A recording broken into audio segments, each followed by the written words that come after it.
welcome to another ThriveTalk podcast. And today I have a very interesting guest. Thanks for coming. Welcome, Anthony Chaffee. How are you doing? I'm doing great, man. How are you? I'm doing great too. Thanks for coming. And can you kindly introduce yourself to the audience and especially to the Brazilian community who does not know you? Yeah. My name is Dr. Anthony Chaffee. I'm an American medical doctor, but I'm living in Australia, practicing down here. And I've been researching diet and lifestyle sort of interventions as a treatment modality for my patients and for athletes as well. So I played a lot of sports growing up, and I was always interested in optimal nutrition for myself. As an athlete and then as a doctor, I found that it's one of the most powerful forms of treatment, actually, and getting people better. And so I've been focusing on that as a large part of my practice recently. That's great. Um, I like to start in chronological order. So explain Mhm, to me how was little Anthony in his mhm. childhood? How was he like? Oh well, just grew up in Southern California, just like being outside. Was very active, always interested in sports, interested in martial arts. Wanted to, grow up and be, big, strong person. Always wanted to be a doctor. And as I grew up, I was just always interested in sports, always playing different sports year round. And, I, yeah, it's hard to say what I was like, but I always thought that I was always joking around. I always tried to have a good sense of humor, always very boisterous, probably a little too much for my mom sometimes. And, yeah, and just very interested in school, always very interested in learning more, reading more, and also playing sports. So that was sort of young Anthony. That's great. And how was your path turning into carnivore? So that was well, I've always liked meat. I was always that kid that just hated vegetables, and then like most kids, just hate vegetables because they're disgusting, and there's a reason that we don't like them, and because they're not good for us, and they're not supposed to taste good because they're not good. And so I always hated them, and I was forced to eat them growing up. Um, but then I was learning, botany and biology through school and then college. I was learning how toxic plants were and how they use poisons to stop predation. And all living life forms have a defense. They have to be able to defend themselves because everything's trying to eat everything else out in the Yeah. wild. And so, uh, while animals are able to run away or fight back, plants can't. And so, they use chemical defenses, like chemical warfare. They make about a million different chemicals to defend themselves and to poison or kill or disrupt the normal physiology of animals eating them or trying to eat them. And so, you learn all that, and then you go home and get told to eat your vegetables, and you sort of don't connect the two. And it wasn't until I had a professor at the University of Washington in Seattle, who's my professor of cancer biology in my undergraduate degree, that said to us um, that these a lot of these chemicals, these harmful defense chemicals, were in the foods that we were eating, in the fruits and vegetables that we were eating, and that they could actually be carcinogenic. And that they had already identified dozens, if not over 100, known carcinogens in many of the fruits and vegetables we eat.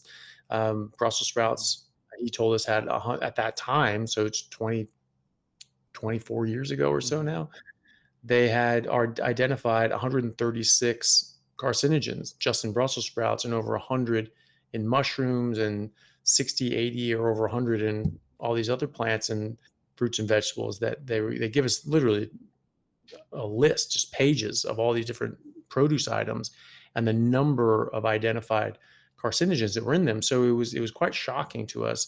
We didn't know how to take that. We all thought he must be joking. We were looking around wildly to look and see who was in on the joke, but no one was laughing. And we finally sort of calmed down and realized that, oh my God, this guy's serious. And I remember thinking to myself, like, what? Well, but vegetables are still good for you, though, right? And because that's just what you get inundated with your entire life. And it felt like he just read my mind because he looked at us and he just said, I don't eat salad. I don't eat vegetables. I don't let my kids eat vegetables. plants are trying to kill you. I was like, right, screw plants. And I just stopped. And so I stopped eating plants immediately. Like that day, I went to the grocery store and was just sort of shell shocked. And I didn't know what to do. It was just like, well, I'm like, everything's a plant. There's plants in everything, like pasta, bread, produce aisle, obviously. And then all the ready-made dinners. I was like, I don't know what the hell to eat. And I was just walking around until I could find something that didn't have a plant in it. And I just came across some eggs. And I was like, okay, eggs, those will come from a plant. And I came across, the butchers and the meat. And I was like, okay, meat. And it was just meat and eggs for years after that. And I wasn't doing that to do a carnivore diet. I was just not going to eat plants. And so it defaulted into just eating meat. Sort of the reverse of what we did in the 1970s and 80s when everybody vilified meat, said meat's evil, cholesterol's bad, it causes heart disease. And so everyone defaulted into plant-based because if you don't eat meat, what the hell else do you eat? And so I just went the other way, and I wasn't going to eat any plants, and so I just defaulted to meat. I never felt better in my entire life. I was performing better in school. I was definitely performing better as an athlete. I felt amazing all the time. I just felt like a superhuman. The harder I pushed myself, the more my body gave me. It was a never-ending bucket of athletic potential, and so I just felt amazing. And about 5 years later, I was playing rugby in England, and I was feeling great. But then all of a sudden, I started not feeling great, and I didn't realize it at the time. But that's when I sort of slipped off from really strictly avoiding all plants, and I didn't know what it was. And I remember thinking to myself, like, why don't I feel as just superhuman amazing as I normally do?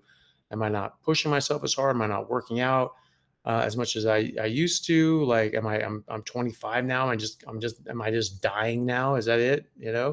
But at 25, I felt like a superhero. At 25 and a half, I didn't. And I didn't know what the hell was going on. So I just chalked it up to age. And then in my late 20s, I was, still playing high level rugby, still feeling really good, but never felt the same. And I always kept trying to get back to how I felt between 20 and 25. And it wasn't until I was in my late 30s, after medical school and working as a doctor and doing humanitarian work in Bangladesh, that I rediscovered this, because people started talking about the carnivore diet as like, hey, as its own thing. Like, hey, you can just eat meat. It's what our ancestors did. And all of a sudden just clicked. Like, I learned in second grade that humans are apex predators, top of the food chain. Well, that by definition means that we were carnivores, that we're predominantly eating meat, if not exclusively eating meat in many times and circumstances. And I realized that that's what I was doing, that's what I had been doing for 5 years when I had never felt better in my entire life.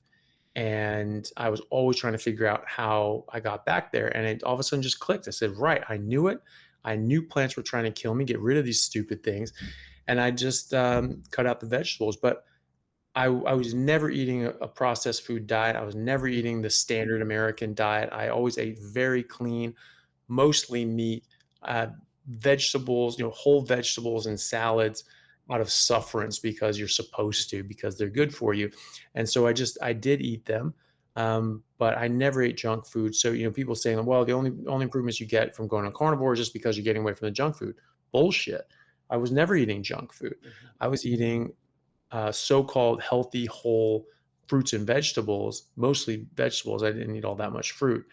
And it was when I stopped eating the fruits and vegetables and only ate meat and started really focusing on fatty meat that my health just completely changed around. Like in 2 weeks at 38, I felt like I was 22 again. I felt better at 38 out of shape than I did at 28 playing, professional rugby. So it was a night and day difference. And then I actually went back and started playing rugby again. I felt absolutely amazing. And then I started thinking about this from a medical point of view, that humans are carnivores. That's just the kind of animal that we are, but none of us are living as such. And so we're getting diseases and illnesses from these plant toxins and malnutrition, just like every other animal. You have signs at the zoo say, don't feed the animals. It makes them very sick if they eat something that they're not designed for. But what do they get sick with?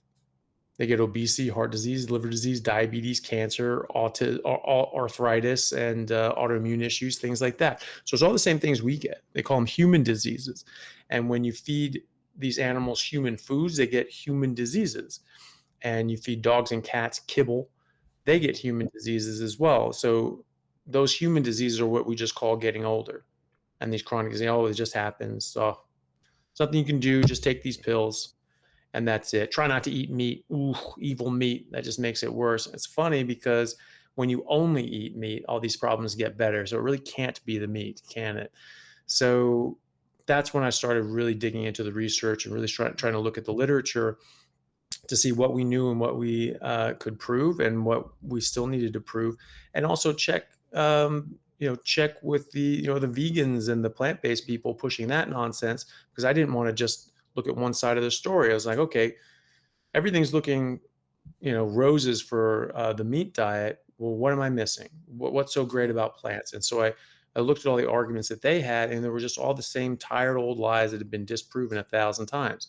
Like, oh, you need fiber. Well, fiber is not an essential nutrient. You can't call it that, because essential means that you die without it, and you don't die without fiber. There's plenty of people. Inuits have been going on for generations in our living memory that without any fiber. So you don't need that.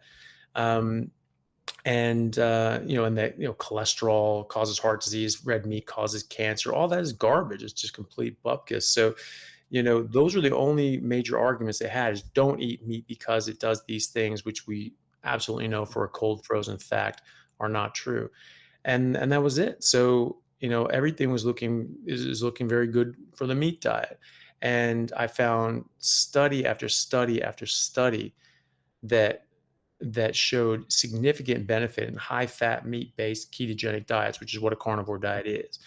And it's just that none of these get taught in medical school. None of them get taught in residency, because they're independent research that's just done because people are trying to discover new things and push the boundaries of human knowledge.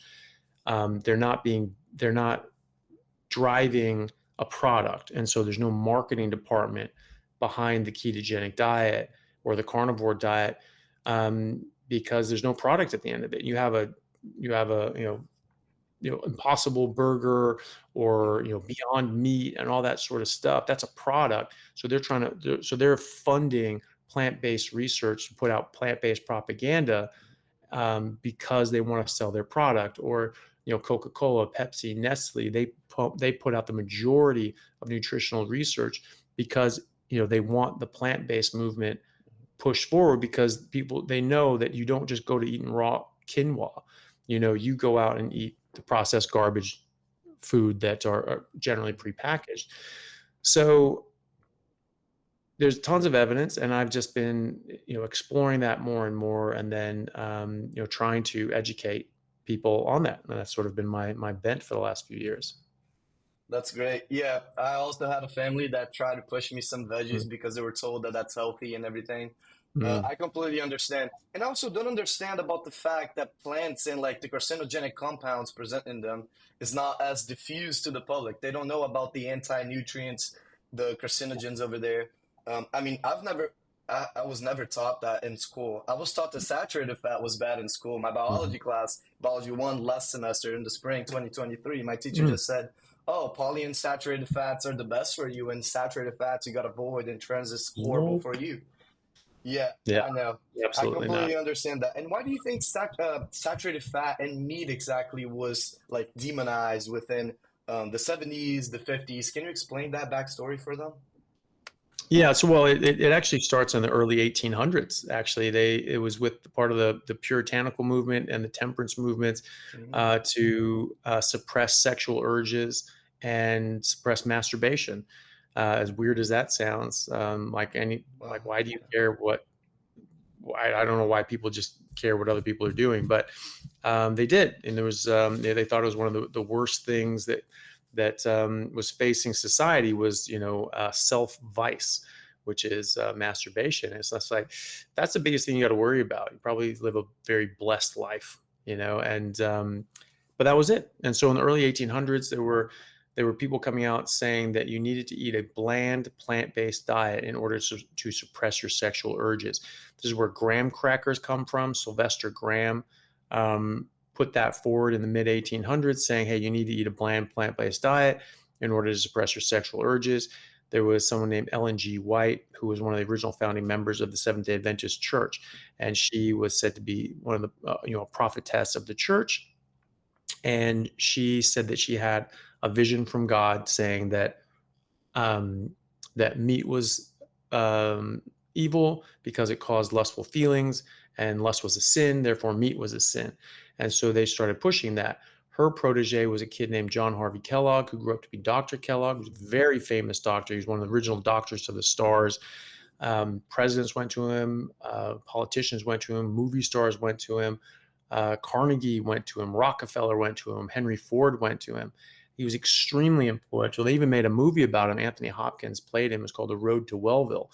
And he was obsessed with suppressing masturbation and primeira and sex in general. Like, he was married for decades. He never had sex with his wife. They never had kids together. They adopted all their kids, for example. He was that caught up in the religious aspect of, like, sex is evil, right?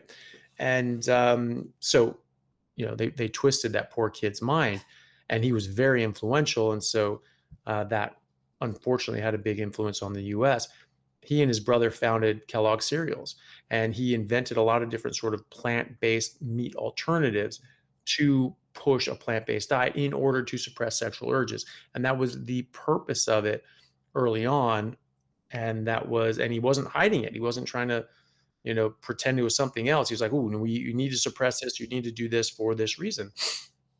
So they really founded the processed food movement, and the Seventh-day Adventist Church founded Sanitarium Foods, and which is the largest cereal manufacturer in Australia, and 20 other cereal companies as well. They're all still owned by the Seventh-day Adventist Church. They never pay taxes on them because it's, apparently it's just like a church bake sale, so they get tax exemptions.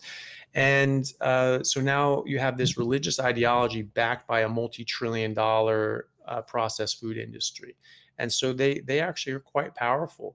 One of the original textbooks on nutrition taught in universities in America was written by a lady named Lena Cooper, and she founded the American Nutrition Dietetics Association, and she was a Seventh-day Adventist Church member, and she wrote this book in 1925, I believe.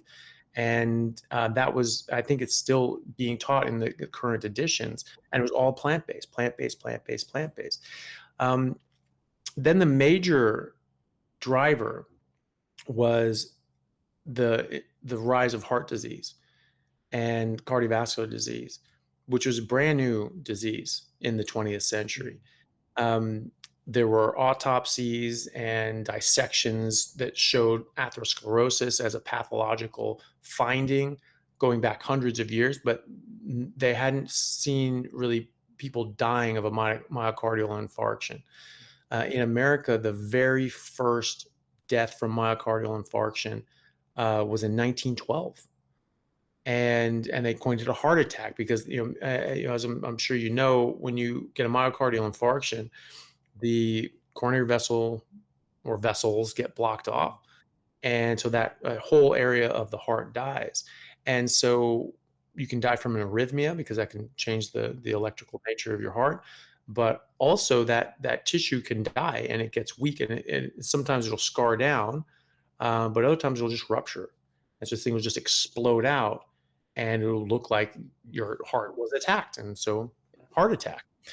And so it's not like a subtle sign. They're doing thousands and thousands of autopsies over the years, and no one ever saw that. So it wouldn't be like you'd missed that, like their heart just exploded and they're just like, yeah, oh, I didn't catch that one. Like, of course you'd see that.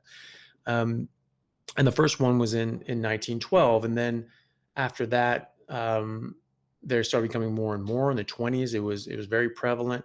And then by the 30s, in the 1930s, it was the number one killer in America. And yet we were eating more meat in the 1800s, far more meat in the 1800s and early 1800s than we were in the early 1900s, because that trend was that we were eating less and less meat Mhm. throughout the 1800s. And then in the 1920s and 30s, it bottomed out. So eating the least amount of meat in over 200 years when heart disease became the number one killer in America. So that it doesn't even track. It doesn't follow.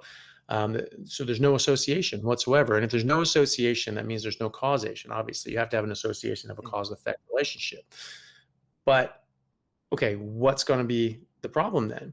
So people were looking around saying, okay, well, what's going on? President Eisenhower had a heart attack, and they're like, oh, we got to figure out what's going on. I mean,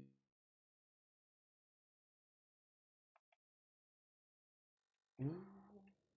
um, Oh. but but they were looking for what was going on. A lot of researchers actually felt that it was the processed food and the sugar. And as we started eating more refined sugar, had more access to sweet fruit, that this was actually the cause of heart disease. And the sugar industry, which was, had some money behind it, even at this point, they started putting out oppo research, just like the tobacco companies did for decades. When people started saying that smoking caused emphysema and heart disease and cancer, and was addictive, they started putting out studies, paying researchers to say the opposite and say, no, no, no, it's safe, it's not addictive, all this sort of stuff. And this is what these industries do. So the sugar companies were doing that too.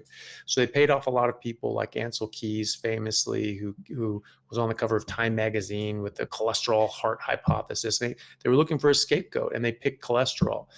And they had a lot of fraudulent studies that falsely claimed that there was a correlation with cholesterol and heart disease. Ansel Keys did something called the Seven Nations study that showed this sort of increased rate of or correlation with heart disease with increased cholesterol and in these different countries, neglecting the fact that he had complete data for 22 countries and left those out because they didn't actually show any correlation whatsoever.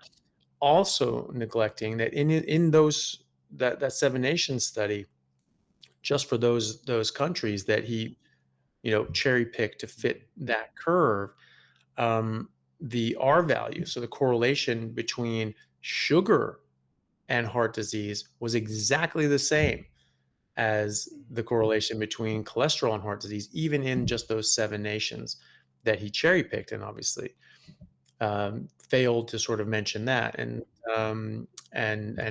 focused instead on the cholesterol side of things.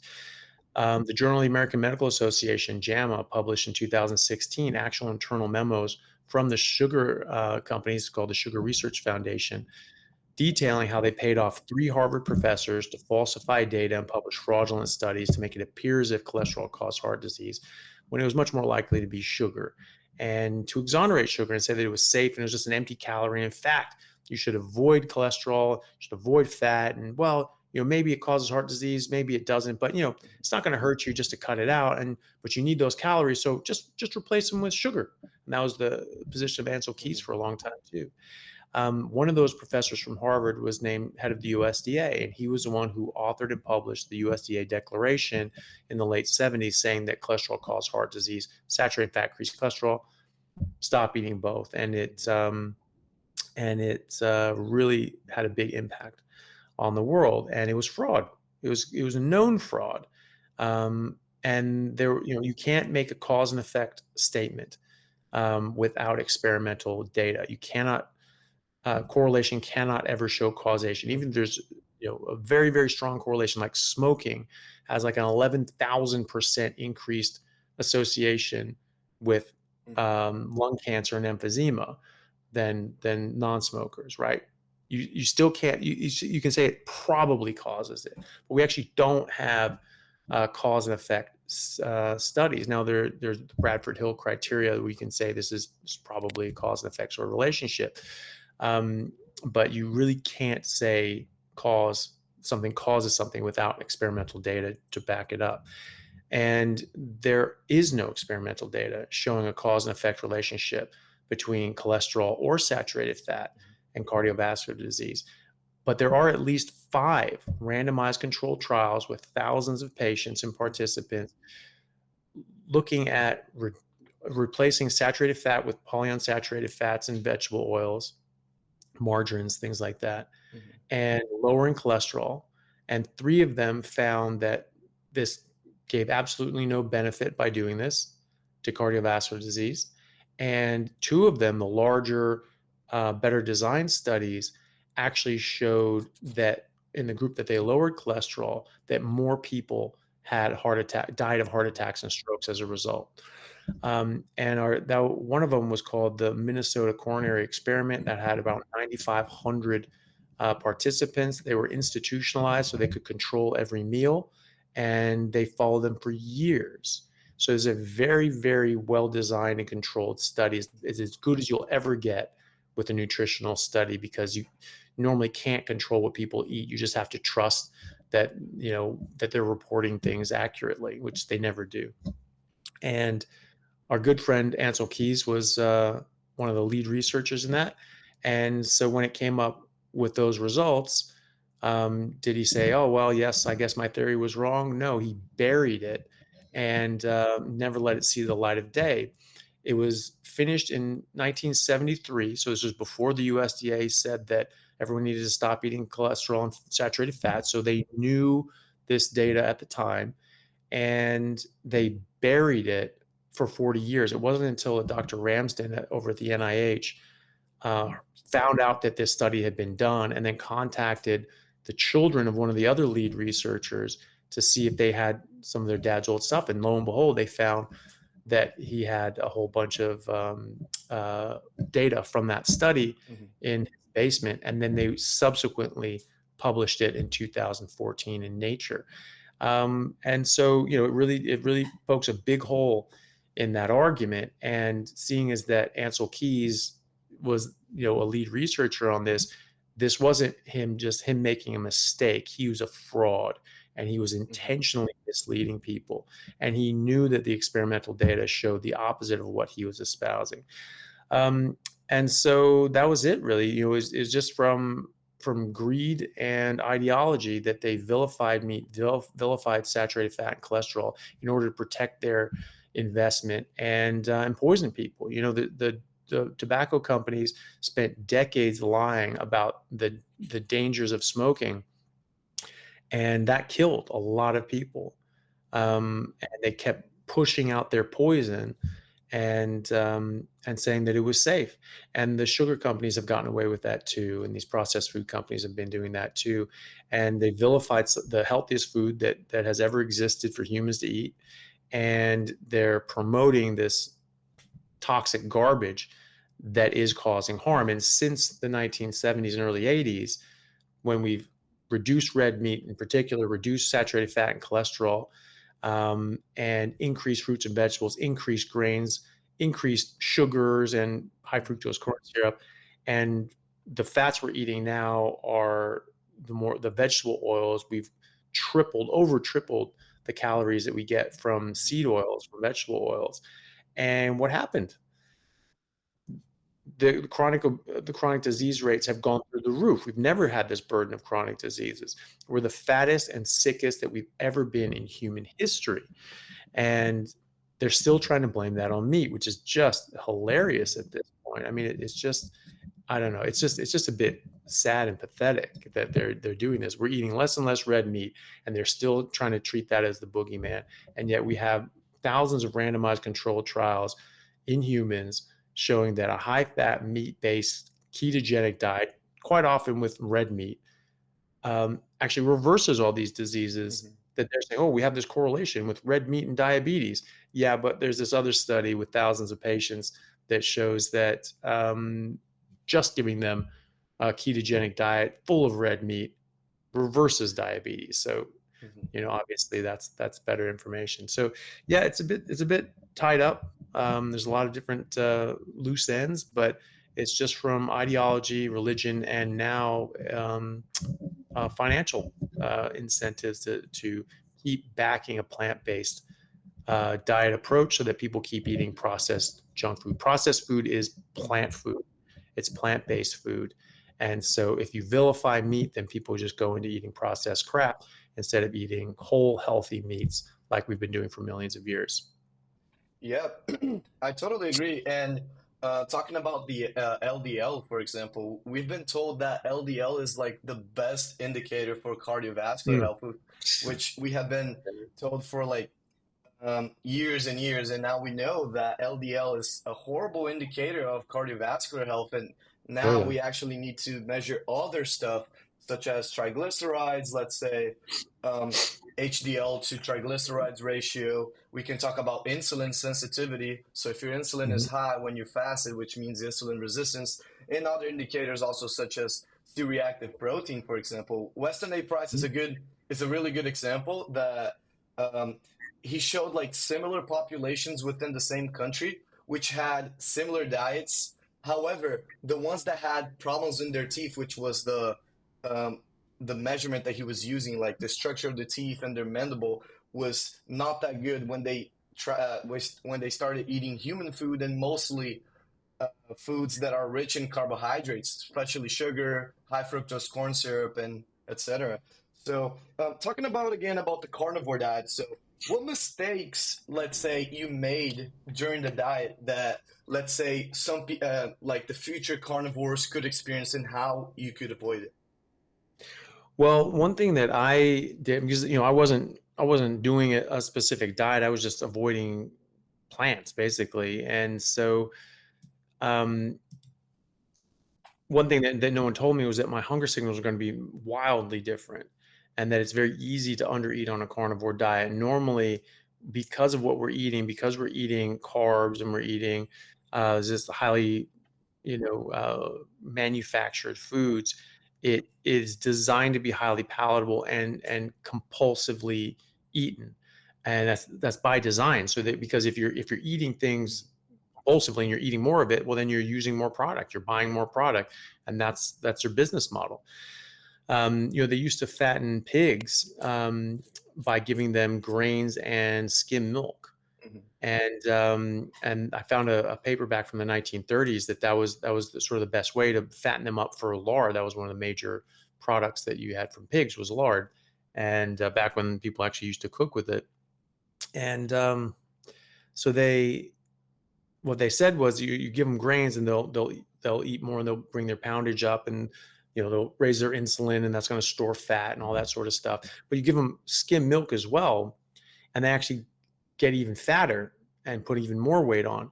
And they said that specifically this caused them to overeat and to keep eating and eating and eating and eating.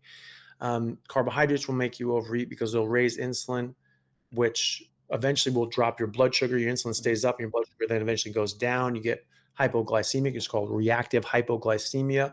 And insulin being up, if your insulin is too high, you cannot access your fat stores. And so you'll need to keep eating more carbohydrates to raise your blood sugar. So you feel like crap and you go and eat more grains generally. Um, and then it also blocks a hormone called leptin, which is our satiety hormone. And so when that's being blocked, another thing, sugar blocks it, alcohol blocks it too. When that's being blocked, then you don't know really when you're satisfied, satiated, and so you overeat.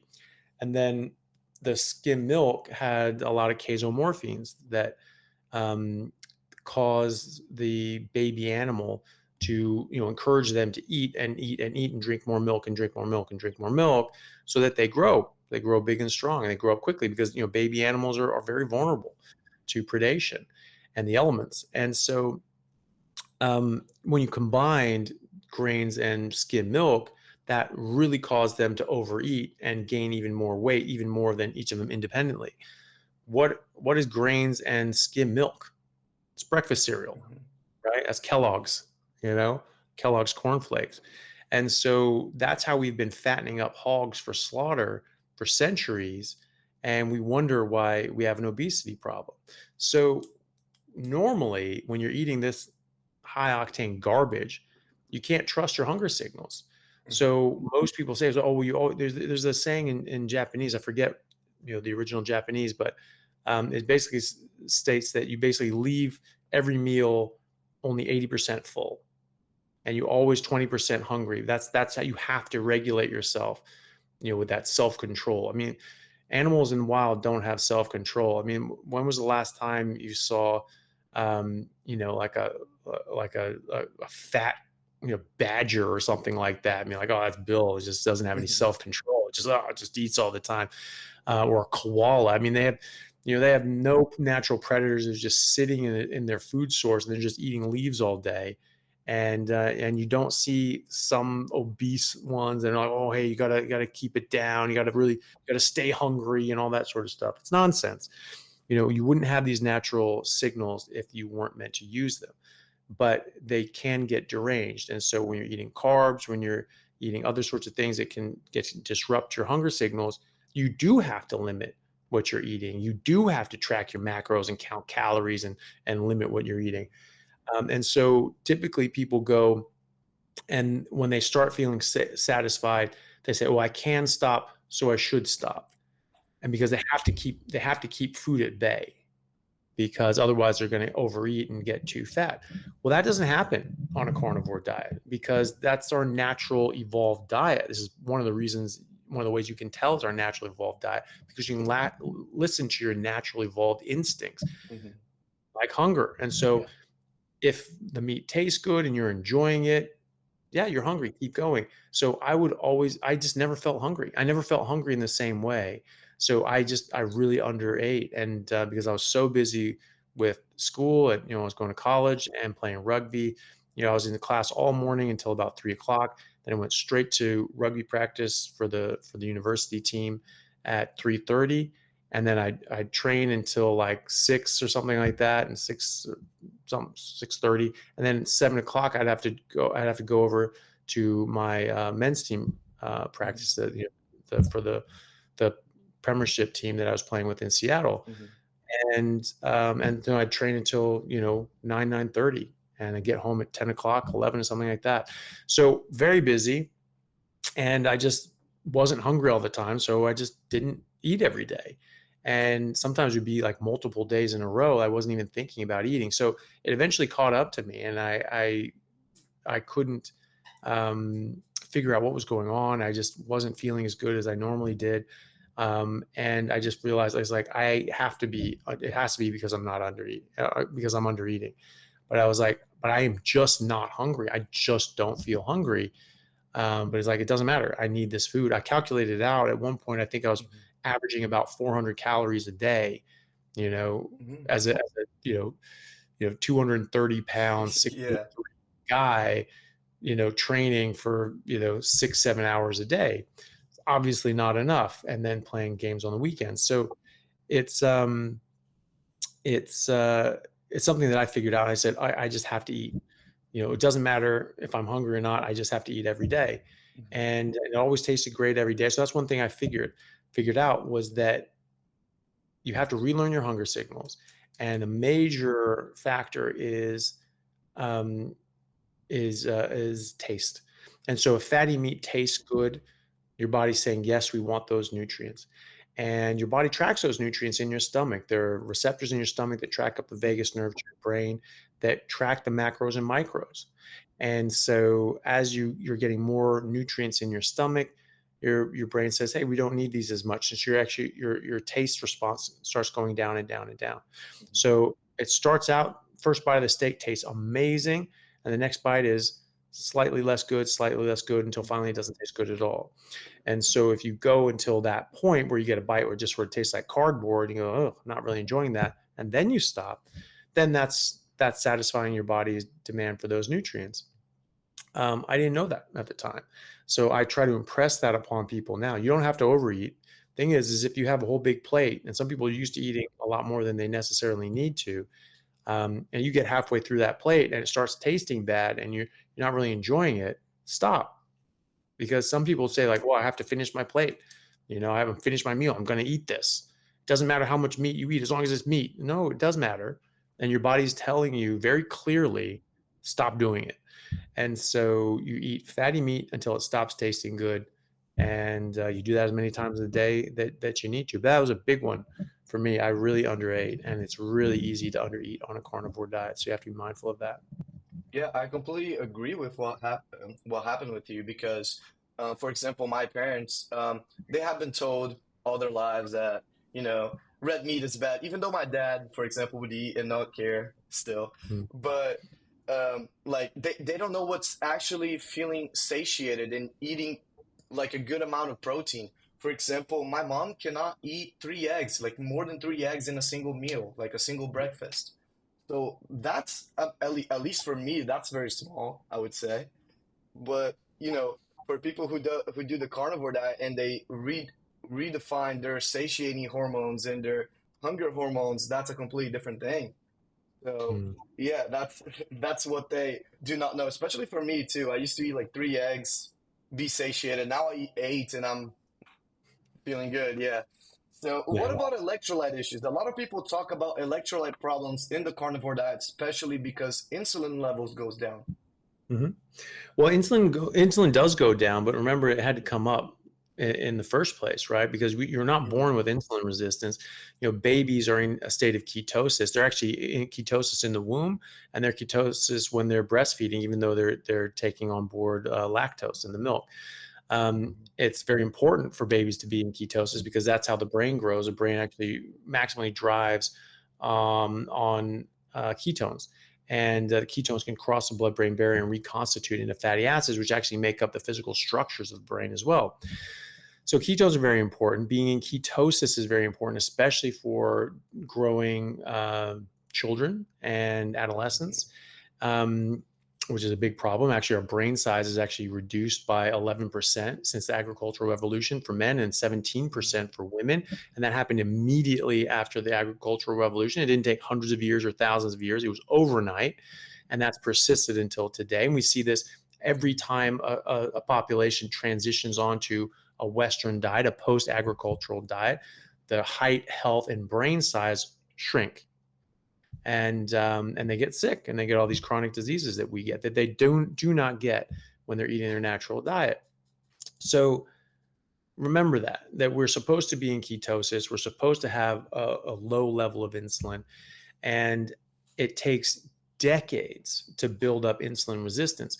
And so you're building up these higher and higher and higher levels of insulin, even when you're fasting, you're not eating anything, and your insulin levels are 2, 3, 4, 5, 6 times higher than than a normal fasting insulin would be.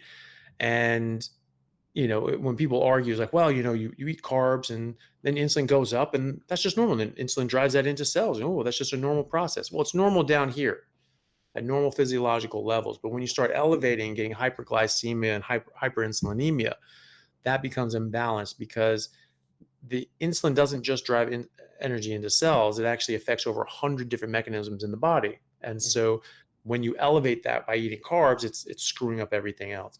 So that's the problem with insulin resistance.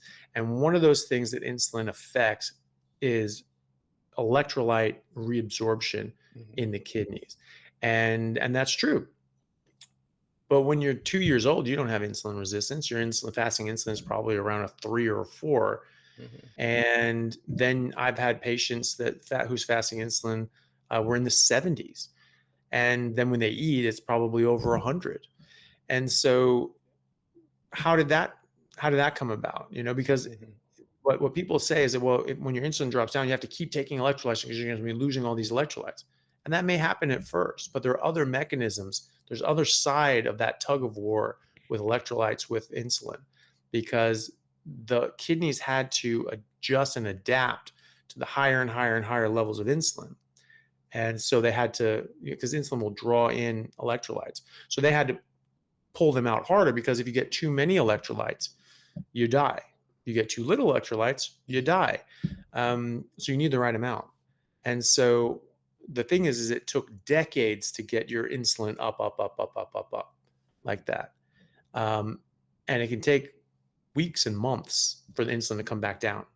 So that's the issue with electrolytes. It's at the beginning, and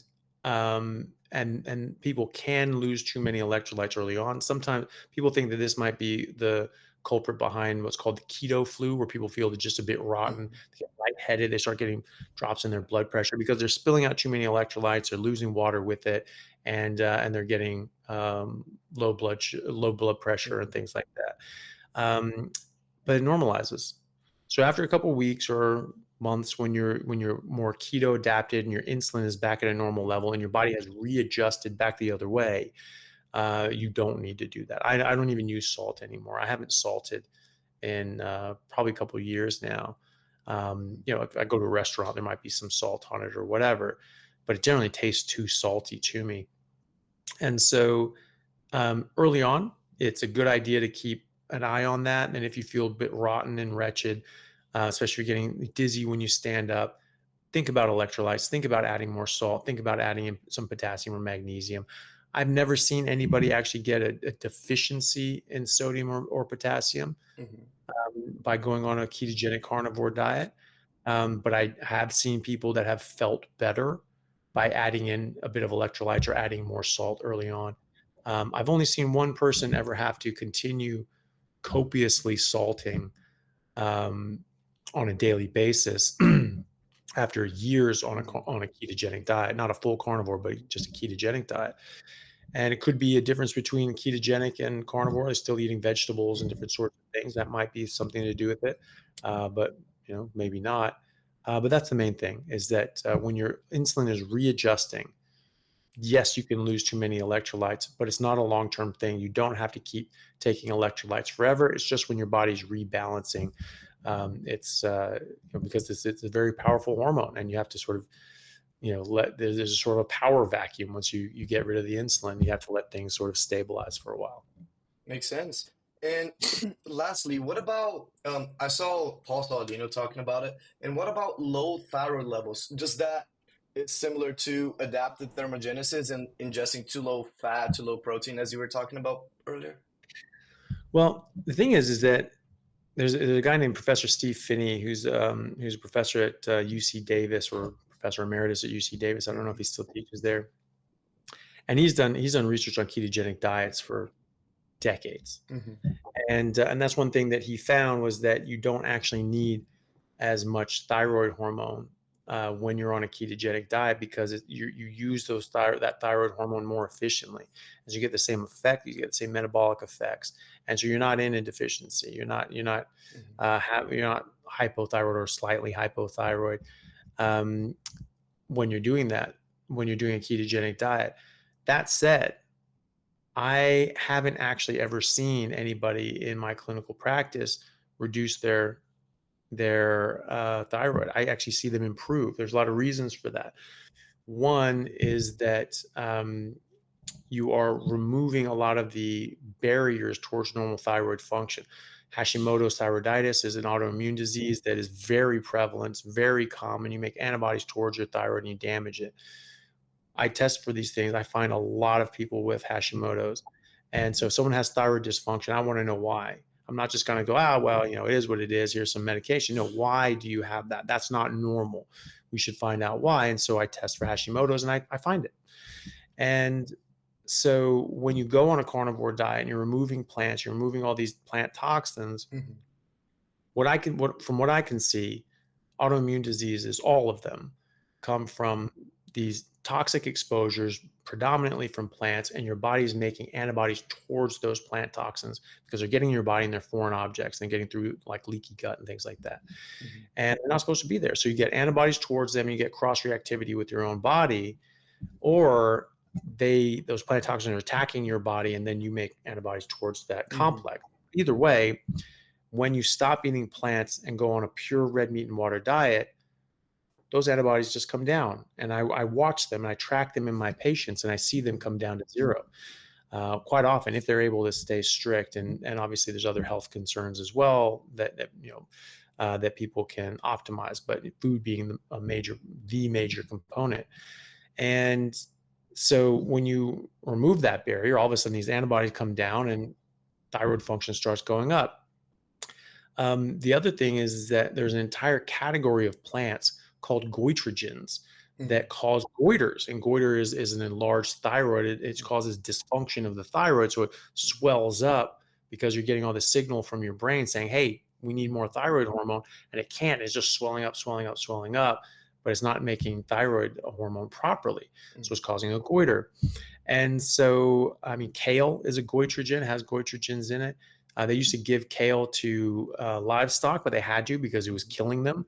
And Yeah. the sheep were having stillbirths, and they're having these goiters that were like the size of their Mhm. heads, and they're all deformed and misdeveloped and things like that, stillborn. And then they tried giving the kale to dairy cattle, and the milk was giving the people who drank it goiters, right? So, and then they just said, yeah, well, we'll just give it to people, let them eat it. Like, okay, you can't give it to That's livestock. interesting. Yeah, because you can't give it to livestock because livestock is valuable, Hmm. right? Or they make a product that's valuable, like the milk. So if the milk is Hmm. spoiled, you can't use it.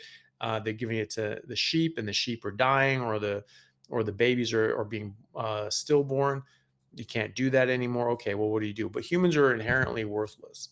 We don't have a value to anybody else except when we're sick. We're worth a lot of money when we're sick because we're paying for medicines to fix us, like thyroid hormones and things like that. Hmm. And so, giving us all this crap, it's the incentives are completely backwards. And instead of proving something safe before we start feeding it to people, um, apparently you can just feed things to people, and then you have to prove that it's harmful to them. Like, it's completely backwards. But you're removing all these things and all these barriers to the thyroid working properly. And that's what I see thyroid function improve. I see TSH coming down. I see T4 and T3 coming up. Another thing is that there are claims that thyroid function gets worse, or cortisol goes up, and you can give yourself some sort of Cushingoid syndrome. Hmm. But that's actually not what the data shows. There's experimental data looking at people on long-term ketogenic diets, one that went up for 24 months and found no changes in thyroid function, no changes in cortisol levels, etc. So there are some smaller studies that went for shorter durations Hmm. that may have shown some sort of disruptions, and then there's larger ones that go for longer that show nothing. So you have to sort of take all of these things in, look at them all in the big picture. The other thing is that some people that do this and say, "Oh, I had thyroid problem." Sometimes the ones I've seen, and generally these are like influencers, like Dr. Saladino Hmm. and other sort of people. I think there's a guy, Frank Tofano, and a few other people that sort of said, "Hey, maybe ketogenic isn't all that good because maybe something to do with the thyroid or whatever."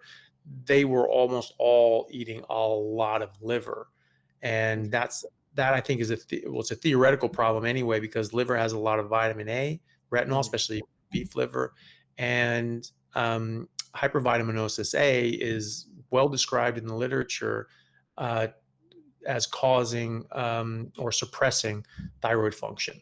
Hmm. And so, if you're eating just a ton of liver and you're getting too much vitamin A, then that could be a problem. And you could actually suppress your own thyroid function. Adding back in carbs doesn't necessarily fix that from a ketogenic point of view. It's not that Hmm. ketogenic's doing that. But when you're eating carbohydrates, it actually increases your body's demand for certain vitamins and minerals like vitamin A. And so even if you're eating the same amount of vitamin A, if you just add in carbs, all of a sudden that raises the threshold on how much you need and how much you can use. And all of a sudden it's more normal. Hmm. That's potential. I'm not saying that that's what happened, but that's a theoretical. Either way, I don't see that in my patients. I haven't seen that in my blood work and my thyroid function. And Hmm. I've and there are plenty of studies long term that show that there's no dysregulation of the thyroid or Hmm. other hormones either on long term ketogenic diets. Yeah, that's very interesting because I have Hashimoto thyroiditis, and I used to do like the standard American diet. Then I got into dieting, ingested more protein, but avoided fat because fat is bad, you know. Mhm. And then I started like eating more meat. I still eat carbs for like some fruits and not veggies, but like mostly fruits.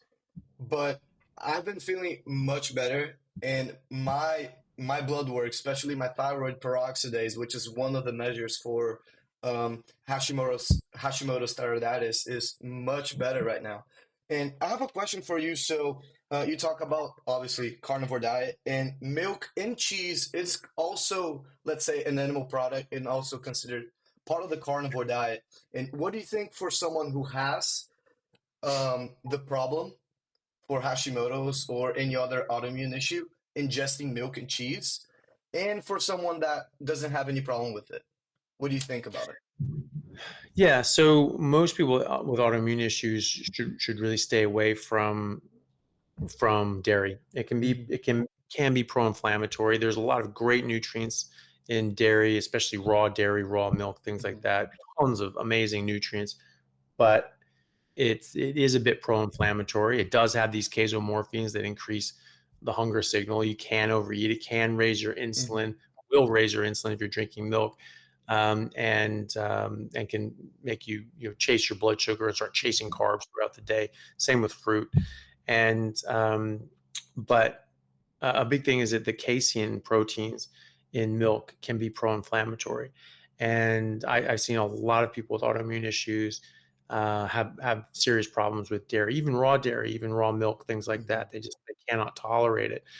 Actually, spoke to a gentleman who had very severe psoriatic arthritis and psoriasis. He had almost 90% of his body covered at one point, and completely gone now on a just a lion diet, just red meat and water diet.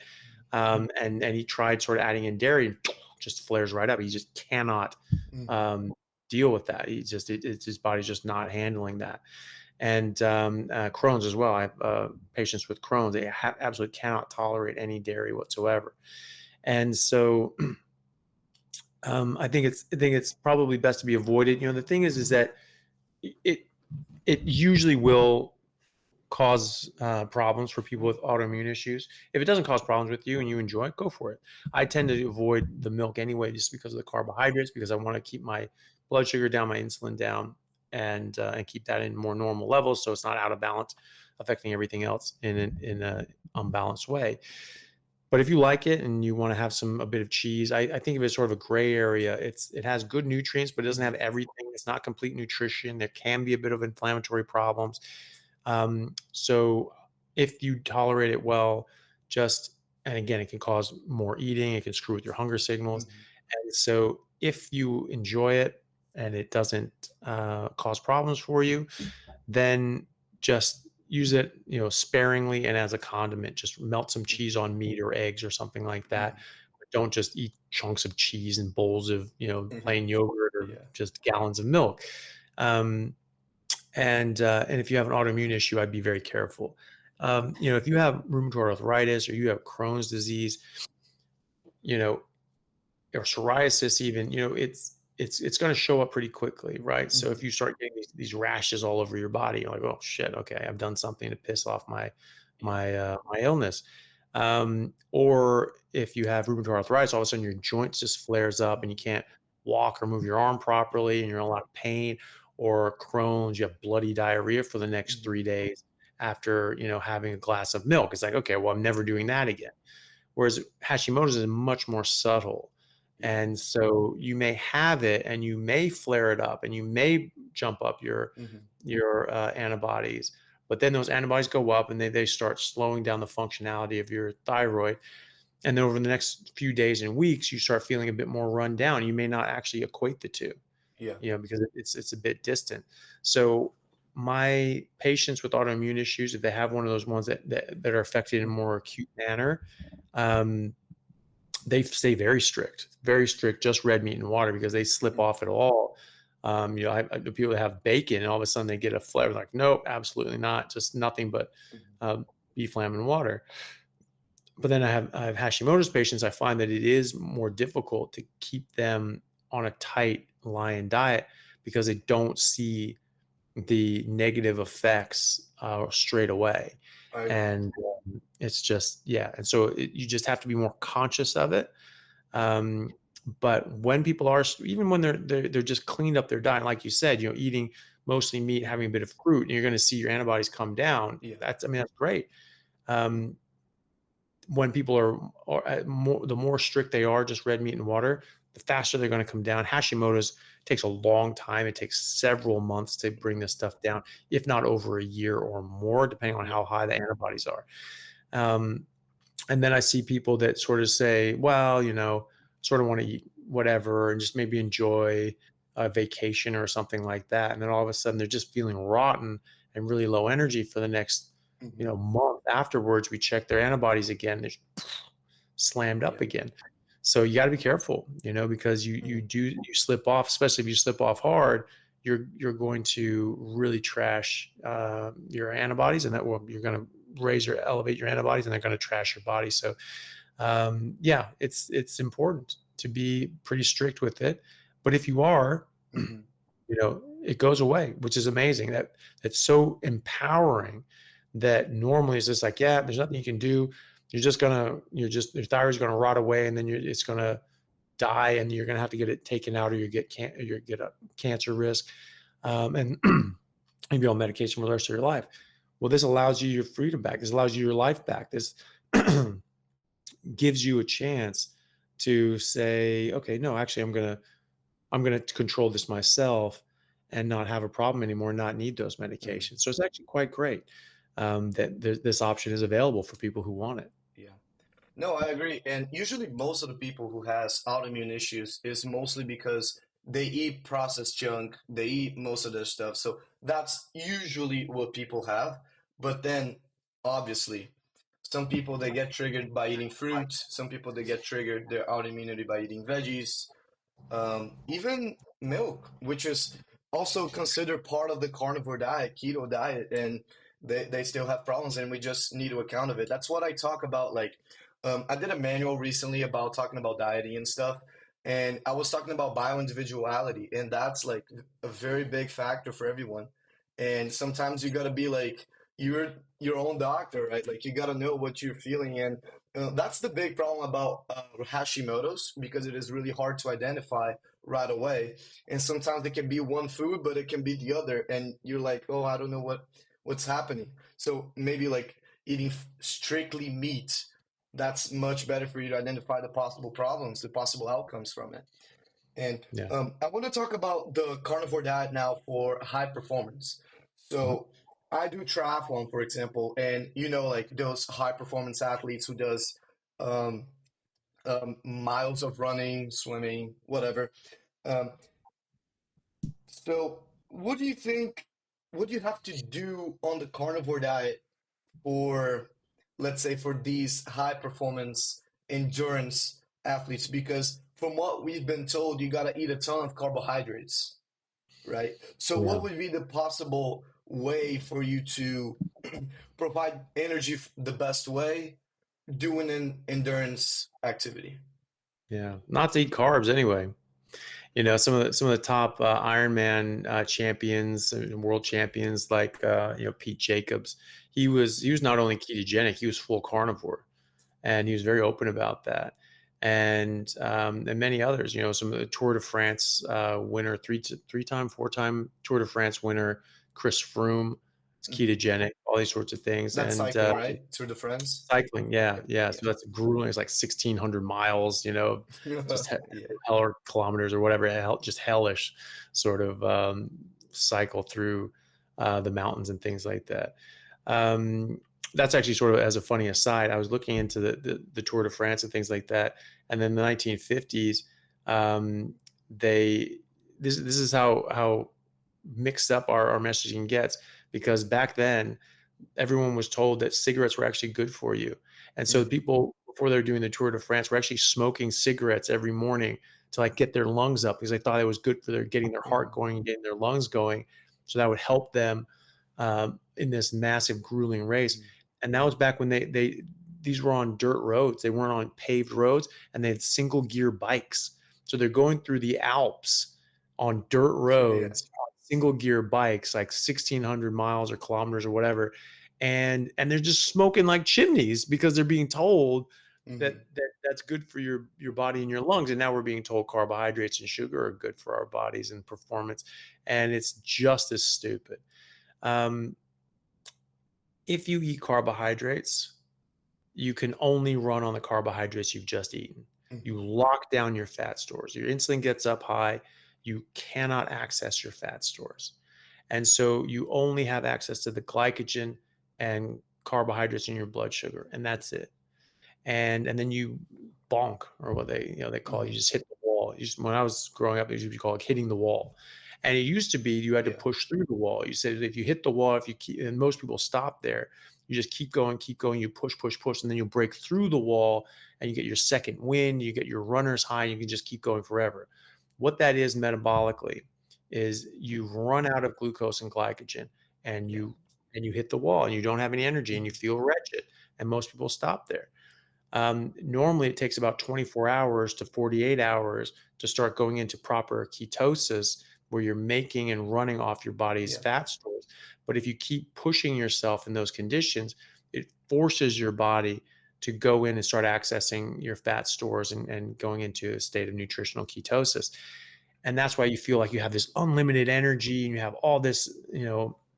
ability, and you can just go forever. But if you're in a ketogenic state to begin with, you start in your runner's high. You're always in your second wind, and you can just go the Mhm. whole time. And you don't bonk, you don't run out for a very simple reason. It's just energy storage. Glycogen is inefficient energy storage. Fat is our main energy storage tissue. And Mhm. so for a 65-kilo person, um, you'll store in your liver and muscles about 2,300 kilocalories of energy. So that's a lot, and that'll get most people where they need to go. But if you're doing these big, strenuous, grueling sort of Yeah. competitions like a triathlon or like a Mhm. big rugby game or, certainly a marathon, um, then you're going to need more than that. And you're going to hit the Mhm. wall and you're going to run out of energy. Um, However, even so, to give an example of a Mhm. 65-kilo athlete with only 6% body fat, so very lean. 6% body fat is Mhm. pretty damn lean. So that's a Yeah. lean, fit athlete. 6% body fat at 65 kilos, they can store about 35,000 kilocalories of energy in their That's fat, a in lot. just that 6% Yeah. fat. Exactly. You're never running out of that, right?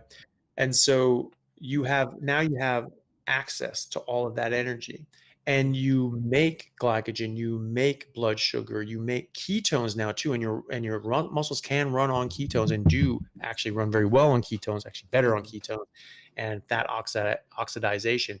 The argument was that when people were eating carbohydrates and they were checking their VO2 max, they were checking their performance Mhm. at higher and higher levels of oxygen usage and just higher levels of strenuous activity, that after they got above, like, 60, 65% of VO2 max, that they switched over to carbohydrate metabolism. Mhm. They went from fat oxidization to carbohydrate utilization. And so they said, oh, okay, well, if you're a really high level athlete, you have to have those carbs Mhm. because, if you're just sort of going for a jog, whatever. And this is what I Mhm. say is like, okay, you go through this, that first phase, sort of phase two sort of exercise, that's Mhm. your fat burning phase. And above that, you're just going to be burning carbs. That's that old Mhm. paradigm back from the 70s when they looked at this and were only studying carb fueled athletes and above 65% VO2 max, it's Mhm. all carbs. So you have to have carbs to be a high level athlete. Well, they've redone those studies with ketogenic athletes and people that are keto adapted. That's important too, because Mhm. you don't have all the molecular machinery and receptors ready, um, for all the ketones and things, because you're not using them, you're not running on them. It can actually take at least weeks, if not months. Well, it does take Yeah. months to get fully keto adapted, but most Mhm. athletes feel better within a few weeks, and much better after that. And but either way, you turn on different genes and you upregulate certain things, so you utilize those ketones better. You're still Mhm. making all the ketones you need, but you're using them better as you go. And so they took high performance athletes, high performance endurance athletes, marathoners, ultra marathoners, Mhm. that had been keto adapted at least 9 months, an average of 20 months total.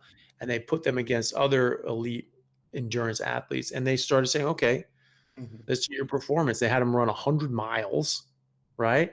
And the keto athletes had better performance, although that didn't come to statistical significance. Mhm. But what did come to statistical significance was their max output and sprint Mhm. sort of type of exercises, and the keto athletes outperformed the carb athletes. And better still, they did muscle biopsies of the keto athletes and the carb athletes, Mhm. and they found that before the big sort of workouts, after, directly after, and then 3 hours after, they found they all had the same. If the keto athletes had the same glycogen or even slightly more glycogen than the muscle glycogen than the carb athletes, and the carb athletes were sucking down sugary drinks and gels and all that sort Mhm. of stuff to replenish their glycogen. The fat athletes, fat adapted athletes, were just letting their bodies Mhm. replenish the glycogen. And so you absolutely make as many carbs as you need for what Mhm. you're for the activity that you're doing, and you make all the glycogen you need, and you replenish your glycogen as fast or maybe even a little faster than the carb athletes sucking down gels and carb fuels.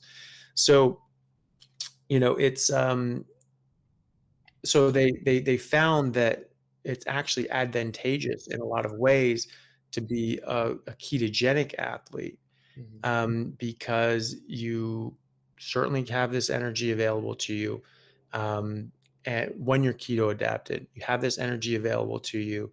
Um, you can replenish your glycogen, you can run on your ketones, and that was the other thing. They looked at their fat oxidation and carbohydrate use in the keto adapted groups. And they found that they had like up to 90-92% VO2 max. They were still going Mhm. through fat oxidation as their primary fuel source. So in fact, it was almost all fat oxidation in the keto group. It was the carb group that Mhm. capped out and then had to go to carbs at a certain level. So when you're keto adapted, you actually do run on the fat. And at those higher levels of VO2 max, Mhm. you are just still running on fat. And so not only are you running on able to make glycogen and blood sugar, you don't need it because you're running on your fat. And now you have access to your fat. So now at 6% body fat for a 65 kilo man or woman, that you have 35,000 kilocalories of energy available to you. You're not running Mhm. out of it. You're just not. I mean, there's a guy named Alex McDonald that just to prove this point. He's a slim guy. Mhm. He's not a marathon runner. He never ran a marathon before this. He ran Mhm. 5 marathons in 5 consecutive days and didn't eat at any point on any of those days. So I've seen this story, yeah. yeah, Mhm. so it's completely fasted Yeah. and just ran day after day after day, just drank water with electrolytes, that's it. Mhm. And so you really don't need it. You just Mhm. you just don't need to suck down sugary drinks and all these sorts of things if you're keto adapted. And so that's a huge advantage to an athlete because you're running on your fat stores. You're able to replenish your glycogen just as fast, if not faster, than carb athletes. Mhm. And now you have access to a near unlimited fuel source. So you have 15 times the amount of available energy in your fat stores, even as a very slender person, as you do your glycogen store. So it's just no comparison in advantages and it's certainly as a fuel source. So that's why people like Pete Jacobs and who's the other guy who's like world famous Ironman runner. He said that if you want to run the Ironman, do not eat carbs. Like you'll just kill you. It is just a futile effort. You're running a full marathon, massive swim, Mhm. huge long cycle, and he was saying that you do not want to eat carbs because it will actually kill your performance. And that's what Mhm. more and more top level athletes are figuring out now. Some are talking about it, some are being open about it, and others want to keep it secret because this is a huge advantage Hmm. to their competition, and they don't want them knowing it. And so they're keeping it hush hush. Also, a lot of sponsors of major sports teams are, sugar and cereal companies, so they have to Yeah. keep that quiet as well. But some of the top athletes and top teams in the world are on ketogenic carnivore diets and Hmm. having huge benefits to their performance. That's amazing. And what about like fat and protein ratios? So do you think, like, let's suppose I'm gonna do an Ironman today in the morning, and um, is it better for me to eat fat prior, or that will like make it worse for me? Do you know what I mean by that Well, question? yeah, yeah. Well, I think Okay. the thing is though, for me, I always perform best on fasted. So Fasted. I never ate on the day of the race or a game or a competition. Hmm. Um, you don't need it. Like we said, I mean, you have plenty of energy available in your fat stores. Hmm. And so the last thing you need to do is eat more food. You don't need it. You have Hmm. energy available to Makes you. sense. And what you're doing is you're eating that food and it's going to take a couple hours to break down and get absorbed. And now you're in that sort of a rest and digest mode. You're sort of changing your body chemistry around a bit. You're kicking on your parasympathetics instead of your sympathetics, and you're Hmm. dedicating blood down to your digestive tract to digest, break down, and absorb those nutrients, and then utilize them. And Hmm. that's blood that's not available to your muscles and your brain, Yeah. so you're not going to be as sharp. And so I think that and the thing I point out to people is that you don't what you're burning. We get in this idea and this mindset that, well, I have to eat this right now because I'm doing this big workout tomorrow. I have to eat Hmm. right now because I got this game later. You don't, I mean, and again, and we've got tens of thousands of calories in our fat stores, Hmm. but we're just so incensed because normally we have to keep eating because we have to eat those carbs because we have to build up more glycogen. We have to build up these glycogen pools Hmm. in order to perform and compete as an athlete. And so we're used to that because we're used to just falling apart if we don't. But when you're just eating a ketogenic diet and you can have access to your fat stores, the workout that you do today doesn't come from the food you ate last night or this morning. Hmm. It comes from what you ate 2 weeks ago. And that's you ate it then, you stored it then, that's your reserves, for what you're gonna do. And so, I don't eat anything. As far as macros in general, you wanna hit about 1 to 2 grams of fat to 1 gram of protein. What that looks like on your Hmm. plate is 70 to 60, 65 to 70% lean Hmm. meat, with the rest of it being fat. That's Hmm. about that's about that range, Okay. 1 to Yeah. 2 grams of fat to 1 gram of protein. So it's a very high fat diet. That's where Hmm. you get your energy from.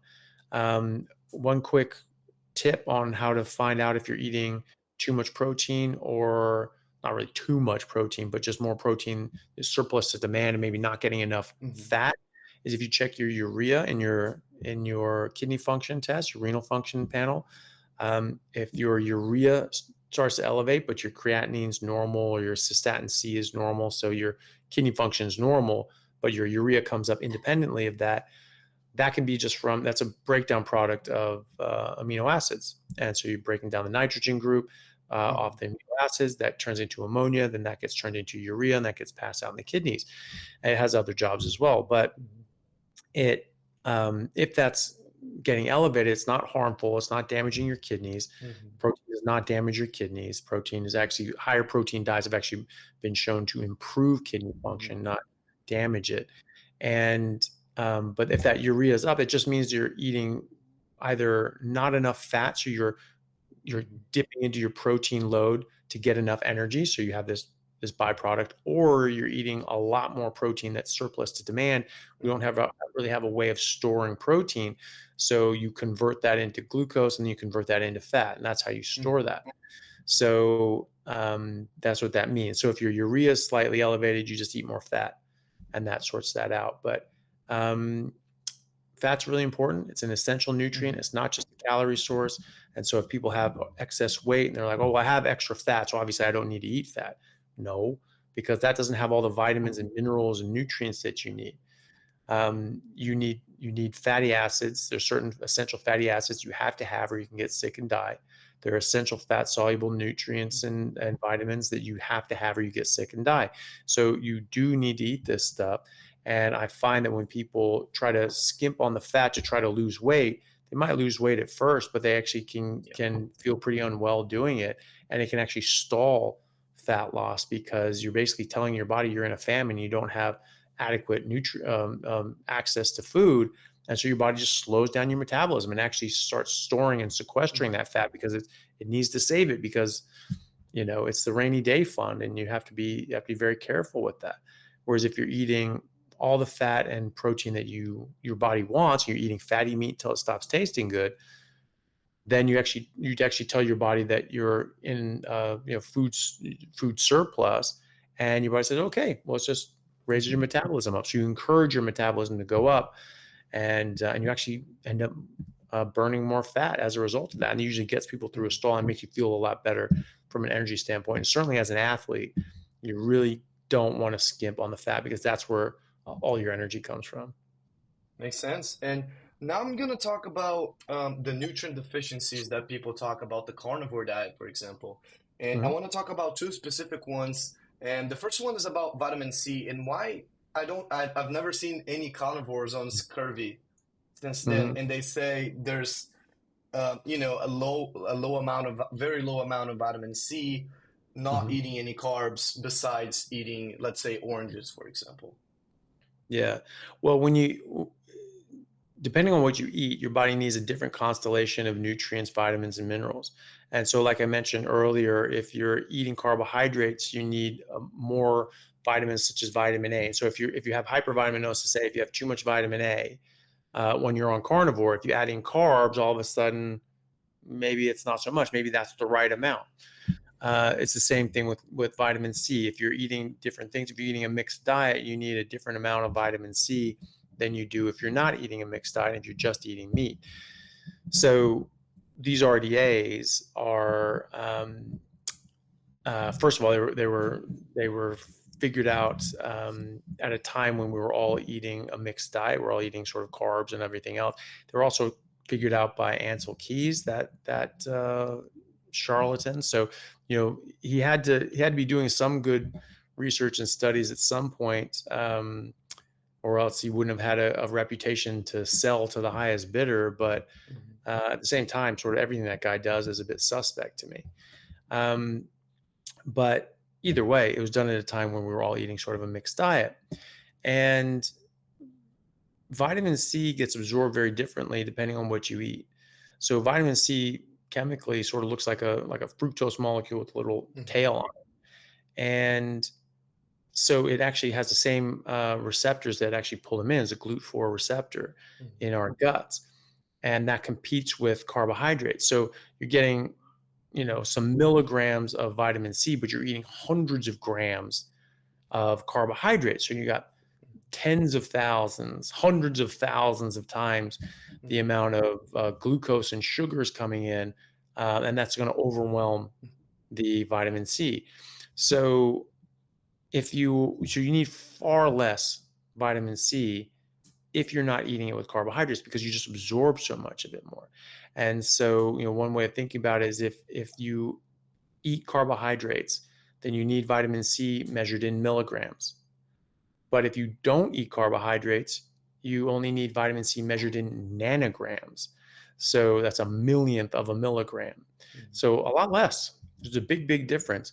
The other thing you have to think about is why we need vitamin C in the first place, or do we need vitamin C in the first place, and what do we need it for? Well, scurvy is the accepted nutritional deficiency from a lack of vitamin C.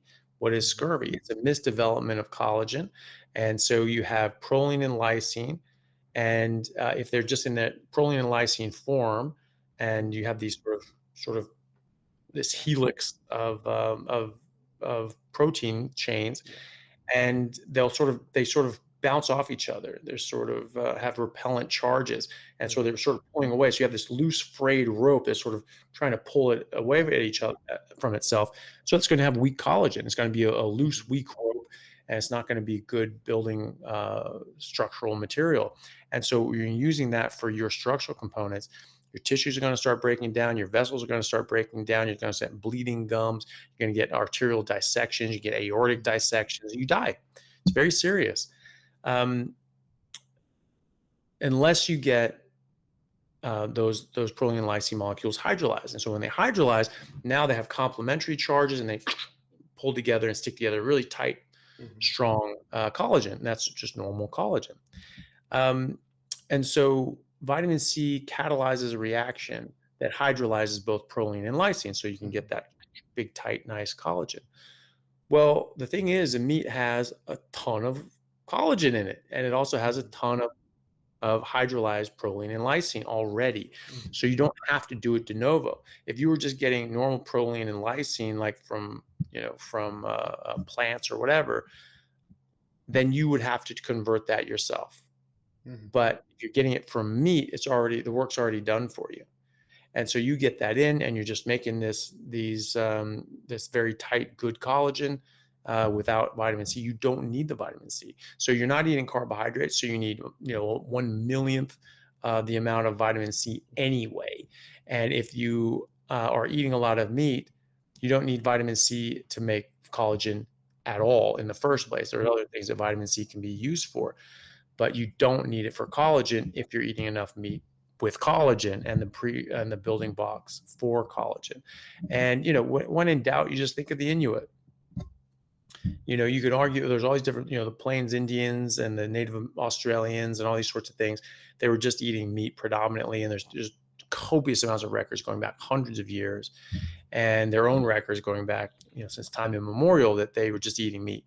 And if they didn't have access to meat, they had to get some plants. They knew which plants that they could eat to survive, but when they had meat, they ate meat. And the Great Plains with the bison, before we wiped those out, there was nothing but meat available. They could eat meat every single meal, every single day, year round, and they did largely. Um, but people are, well, they ate this, they ate that, and okay, whatever. You can't say that about the Inuit in the North Pole, because there aren't any plants growing up in the North Pole. And what about our ancestors that crossed the land bridge from Asia to North America in the Arctic Circle during an ice age, 1,500 Mhm. miles north of Seattle, which was under a mile-high block of ice at the time, right? What the hell root vegetables and apples were they getting then? They weren't getting anything. They were eating meat. And so if you're going to get a nutritional deficiency like scurvy is fatal. It'll kill you. And so, you wouldn't be able to live generation after generation after generation without regular supplies of vitamin C if that was actually required. And so, we clearly know that it's not, because we can just look with our eyes. Mhm. It doesn't fit the observed phenomena.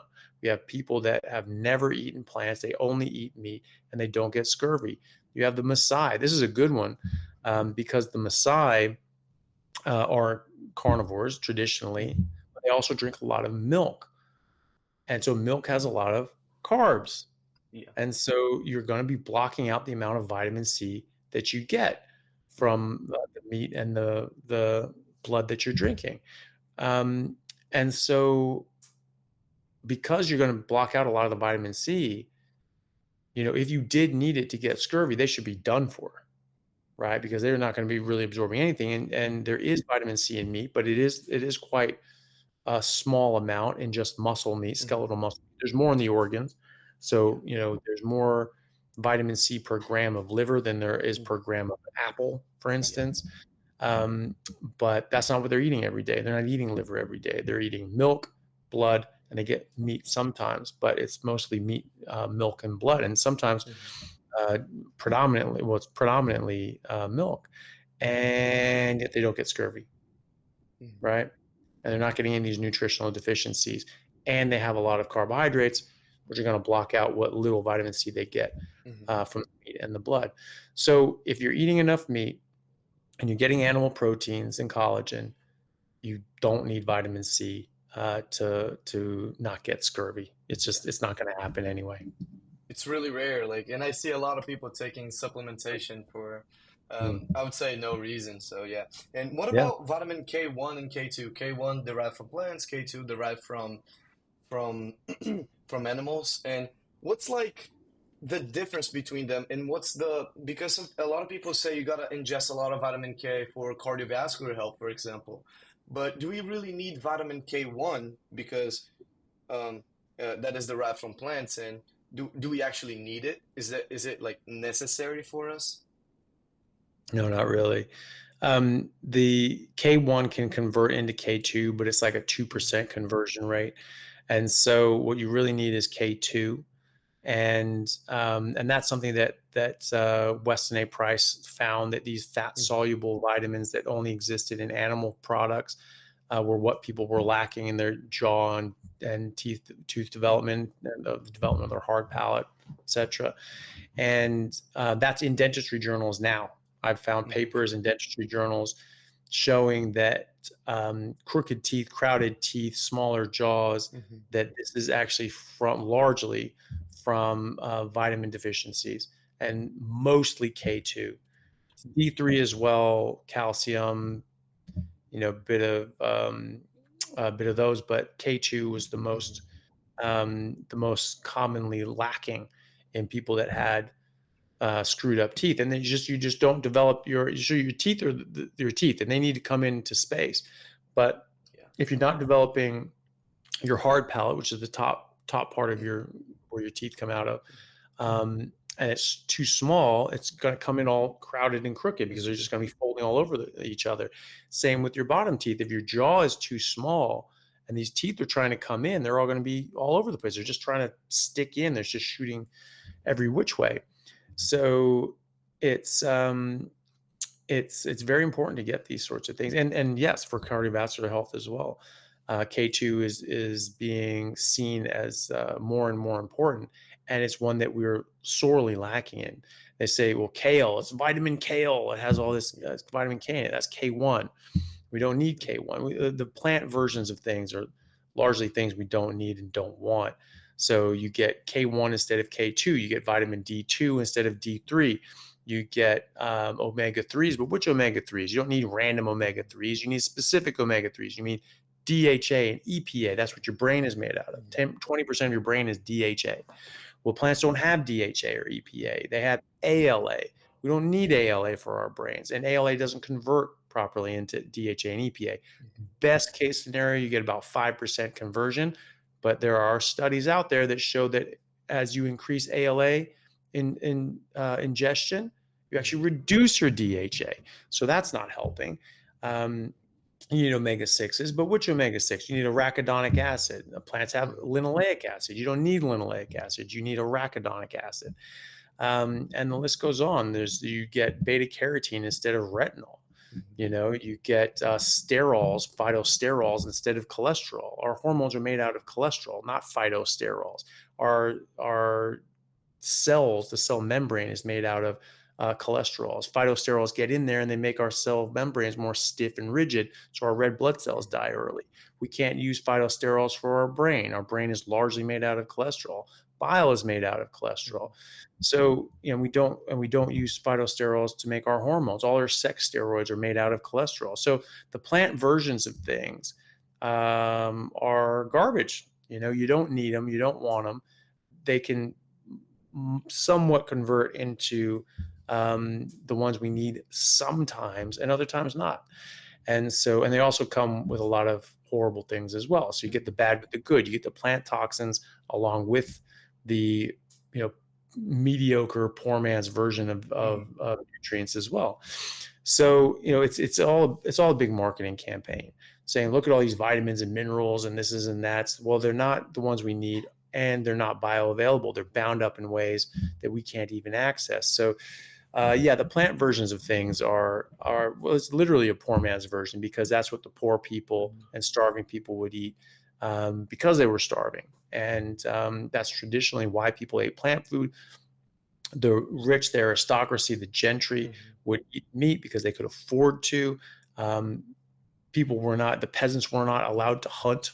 Those are the king's woods. Those are the king's deer. You could be executed for poaching, Yeah. for trying to hunt to feed your family and get actual nutrition, right? And so they kept that away from the peasant class, and that's exactly what they're trying to do now, is make meat unattainable for the lower tiers of society, to keep them sick, keep them undernourished, and keep them where they are.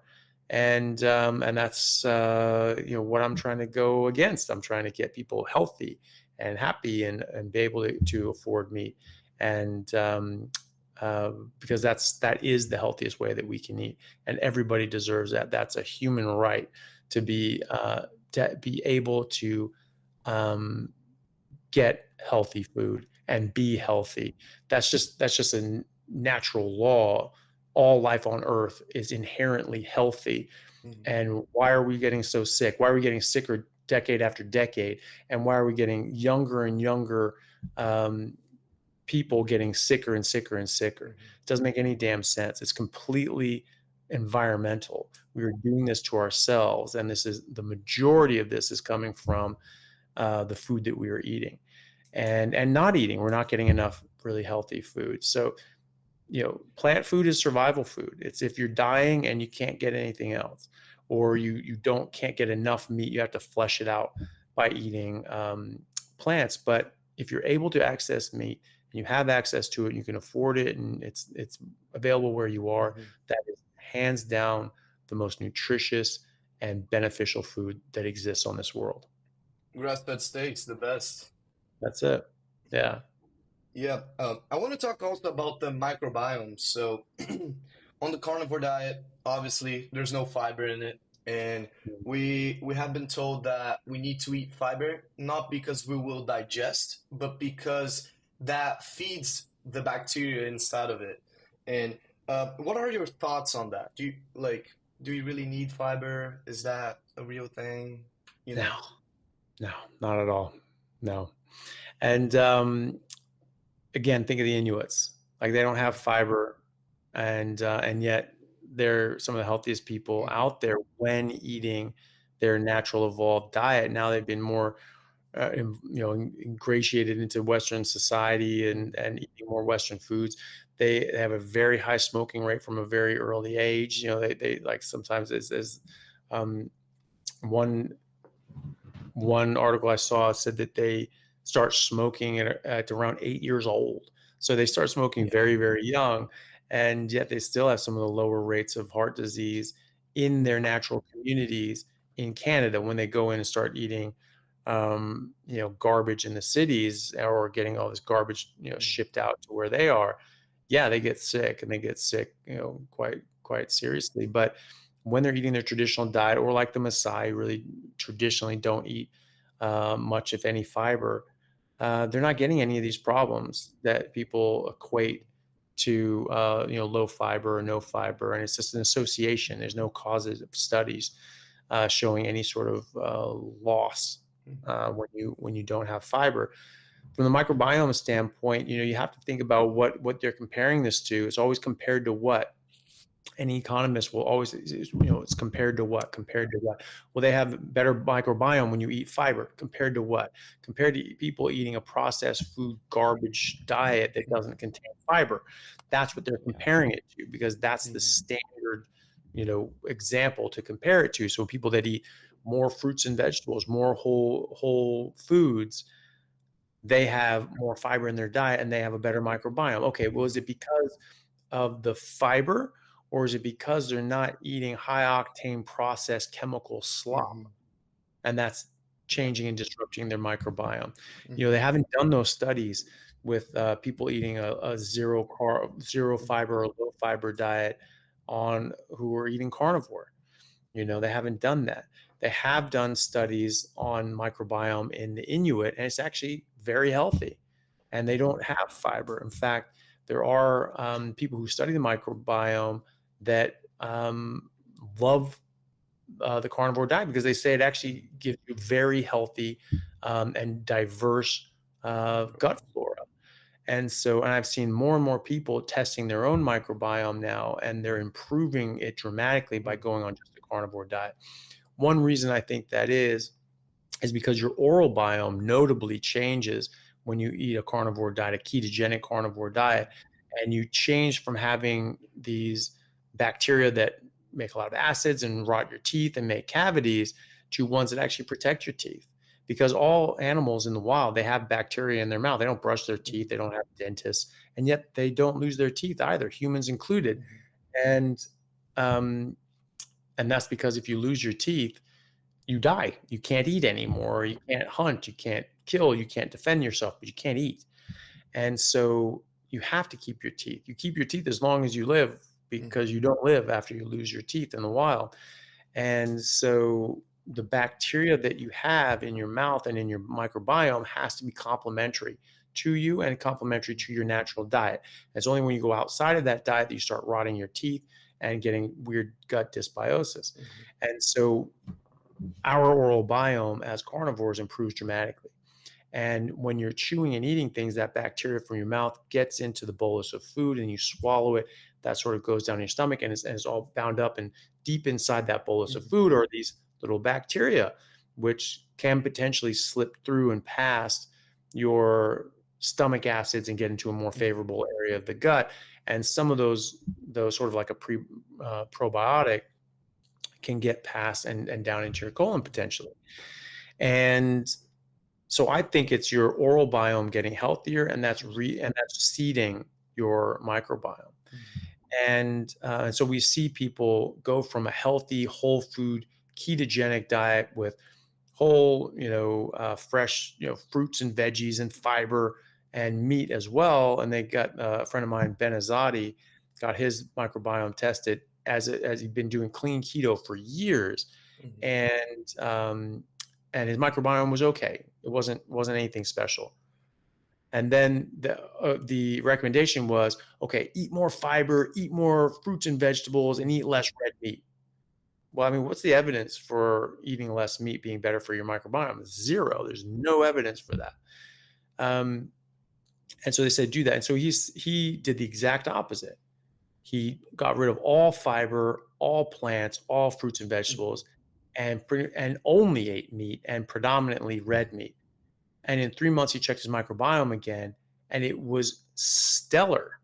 It had improved dramatically, and actually 6 new, microbes showed up Mhm. that weren't there before. And so where'd those come from? I think it came from the oral biome. So no, you don't need fiber. In fact, you don't want it. There are studies showing that it can cause harm. There's a study with over 2,000 patients that showed that the people that ate more fiber actually had higher rates of cardiovascular disease and death. Mhm. There was a study, there was an experimental trial looking at constipation and symptomatic uh, gut issues, and they were eating a certain amount of fiber, and they broke them up into 4 groups. One stayed the same amount of fiber, one increased fiber, one decreased fiber, one eliminated fiber completely, and it shook up exactly the opposite of what Mhm. we have been told that it would. People that ate the same amount of fiber, same Mhm. issues, no changes. That's pretty obvious. But the ones that increased fiber actually worsened their constipation and symptoms. And then the ones who decreased fiber actually improved. And the ones who eliminated all fiber completely, 100% of them had complete resolution of their symptoms and issues. 100%. Mhm. And so it's completely opposite of what we've been told. The studies that glorify fiber are the ones that I'm talking about. They compare it to what? They compare it to people, processed Mhm. food, garbage diet with low to little to no carbohydrate or fiber in it.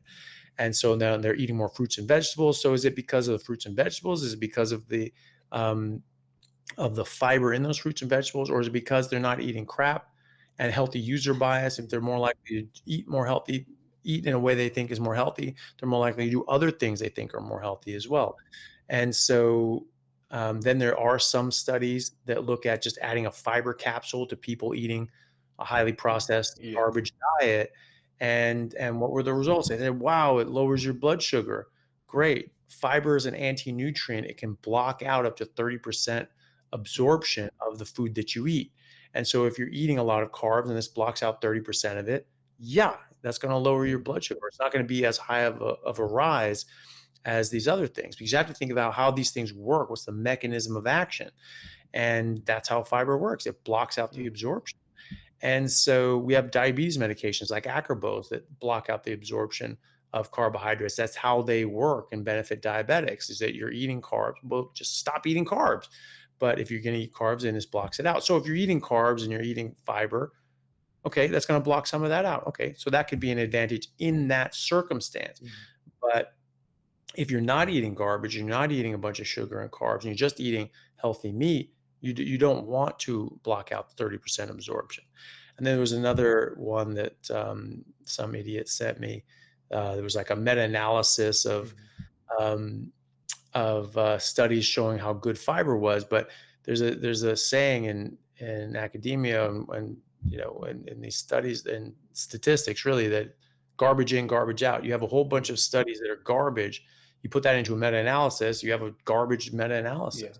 And this was definitely a garbage meta-analysis because it was all garbage studies. So I actually went through and looked at the studies in this meta-analysis. I didn't just go by and say, hey, look, this says that fiber is good. Well, no, because what are they basing that off of? And so I read the studies and they were garbage. Some of these things were saying that they were saying that this helped cardiometabolic health because it lowered blood pressure. So a meta-analysis showing that it lowered blood pressure. What did it lower blood pressure by? Again, it was people eating a highly processed garbage diet, standard diet, adding fiber pills. And then on average, they reduced their blood pressure by 1.5 points systolic. So if you have a systolic blood pressure of 170 points and you drop that down to 168.5, like, I'm sorry, but that's not impressing anybody. But you can put that in your meta-analysis, say, oh, look at this, it lowers blood pressure. How much and for whom? That's what's important. And so it's just garbage. So, the evidence for fiber is very poor when you start actually looking at it and looking at what they're comparing it to and what the outcomes are. You're comparing from people that are eating even worse diets than actually eating, let's say, plant foods. So Mhm. that's one of the reasons why. And Yeah. also talking about the meta-analysis, that's what a lot of people a lot of doctors in the mainstream media, also very famous, do, unfortunately, because they don't read in depth of the other meta-analyses.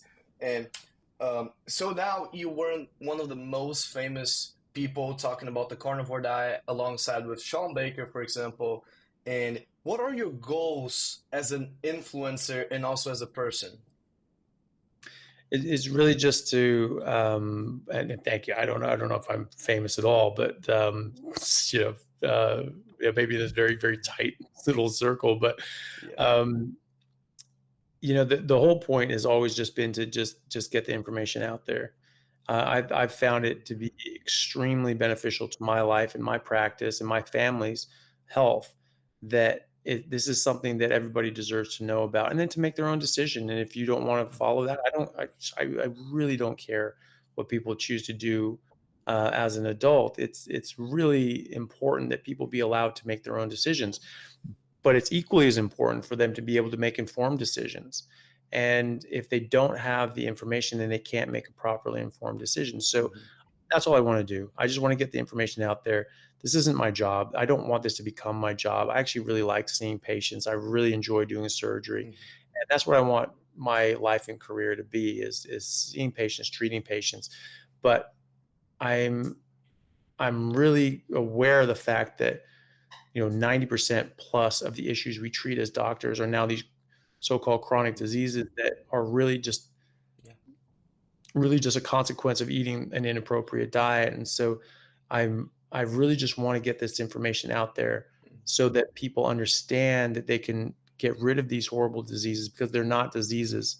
They're toxicities and malnutrition, toxic buildup of a species inappropriate diet, and a lack of species specific nutrition, namely too many plants we're not designed to eat and can't contend with, and artificial ingredients and chemicals that don't belong anywhere in our body and didn't exist in nature even a few decades ago. and not enough healthy fatty meat, which is what we're biologically designed and adapted to eating. So I just want people to understand that, and with that, we can massively reduce the burden of disease, and then we can get back to doing what we've always done as doctors, which is dealing with accidents, emergencies, traumas, childbirth, infectious Mhm. disease, real medicine, actual medicine that allows people to heal and recover from major issues that they otherwise wouldn't be able to. Going back to Hippocrates, he said, "Let food be thy medicine and medicine thy food." But he also said, before you try to heal somebody, first ask them if they're willing to give up that which is making them sick. And that is so important because we should be healthy all the time as a default.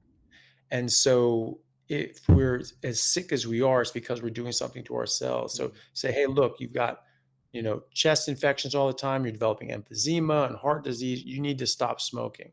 Are you willing to do that? Not really. I'm going to keep doing it. Well, you know what? This is just going to keep continuing that. I can't help you because Mhm. the solution is you need to make a behavioral change.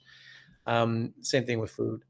So, that's all I want is I want people to understand you know what what's actually causing their illness and disease, and then to be able to make their own decision after that, and then I can just get back to doing cool surgeries Mhm. and enjoying that. But I really enjoy treating patients. I really enjoy seeing them.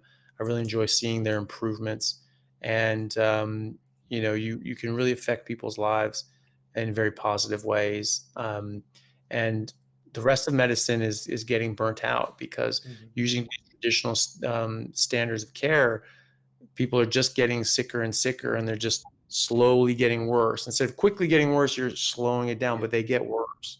And so I talk to a lot of doctors. There's a really high burnout rate. There's a really high suicide rate amongst doctors because it just feels futile.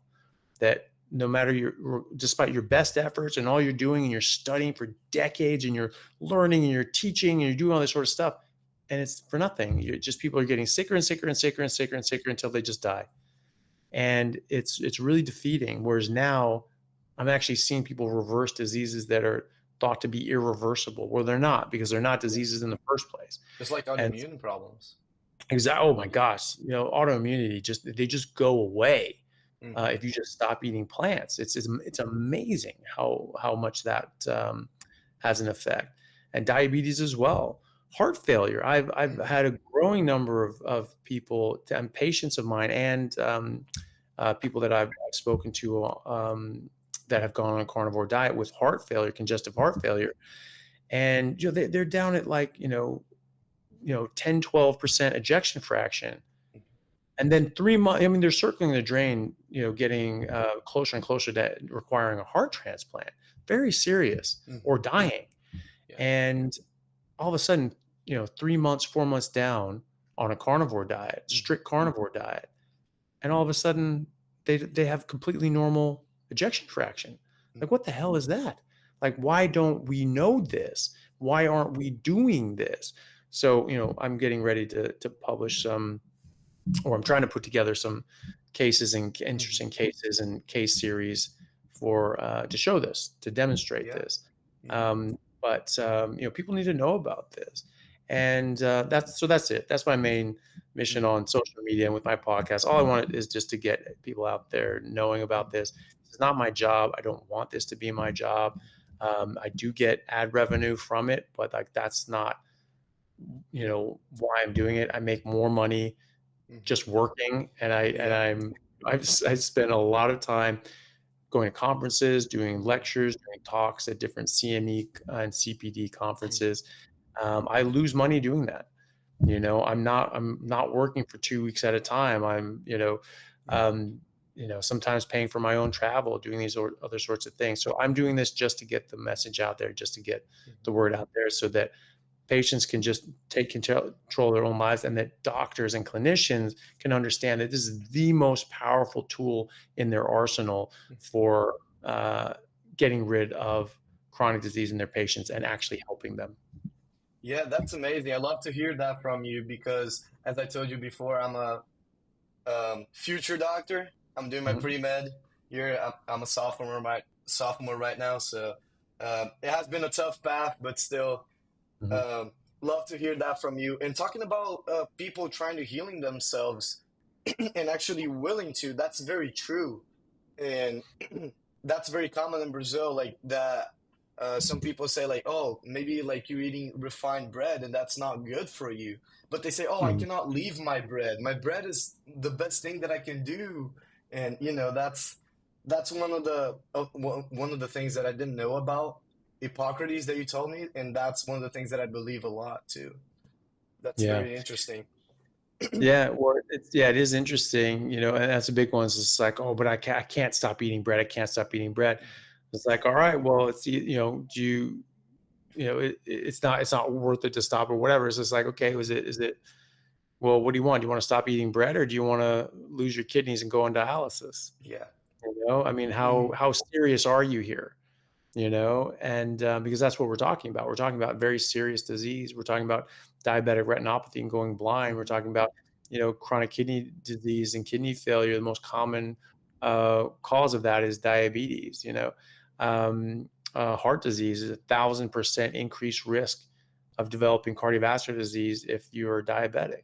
So Alzheimer's is being called type 3 diabetes. Hmm.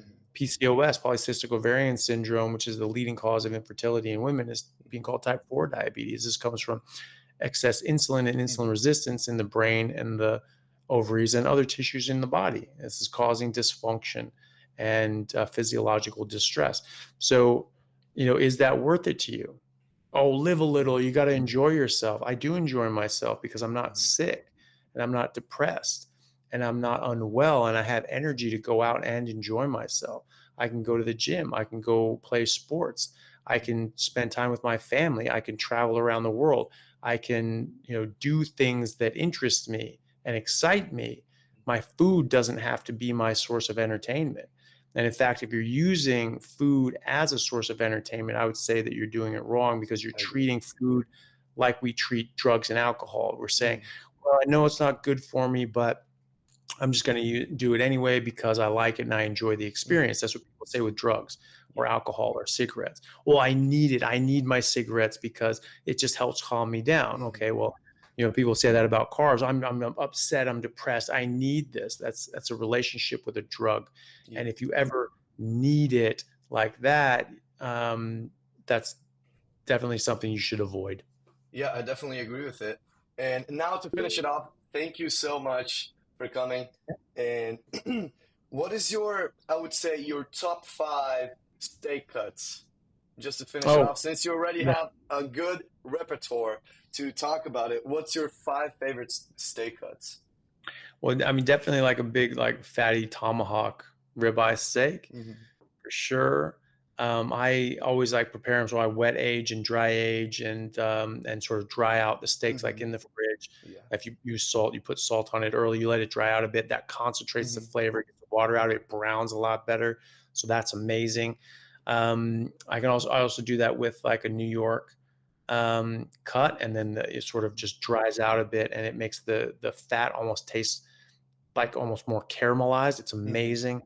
Um, and I really like brisket as well, and beef ribs definitely, and tri-tip. Tri-tip's one of my Hmm. favorite.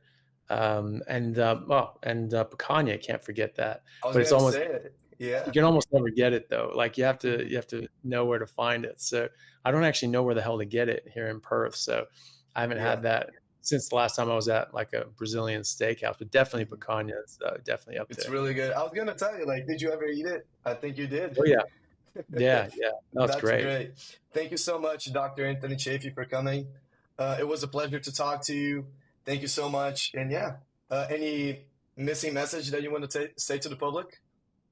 No, just reiterating that meat is not harmful. Saturated fat, animal fat is not bad for you. It does not cause heart disease or cancer or diabetes or any of the other things it gets misaligned with and associated with. Um, it's it's the healthiest, most nutritious, and bioavailable food that exists on this planet. And plants do have toxins. Plants don't want you to eat them. And they are more than happy for you to die if they get to live, just like every other form of life on Earth. The top five killers, animals that kill humans in Africa, four of them are herbivores.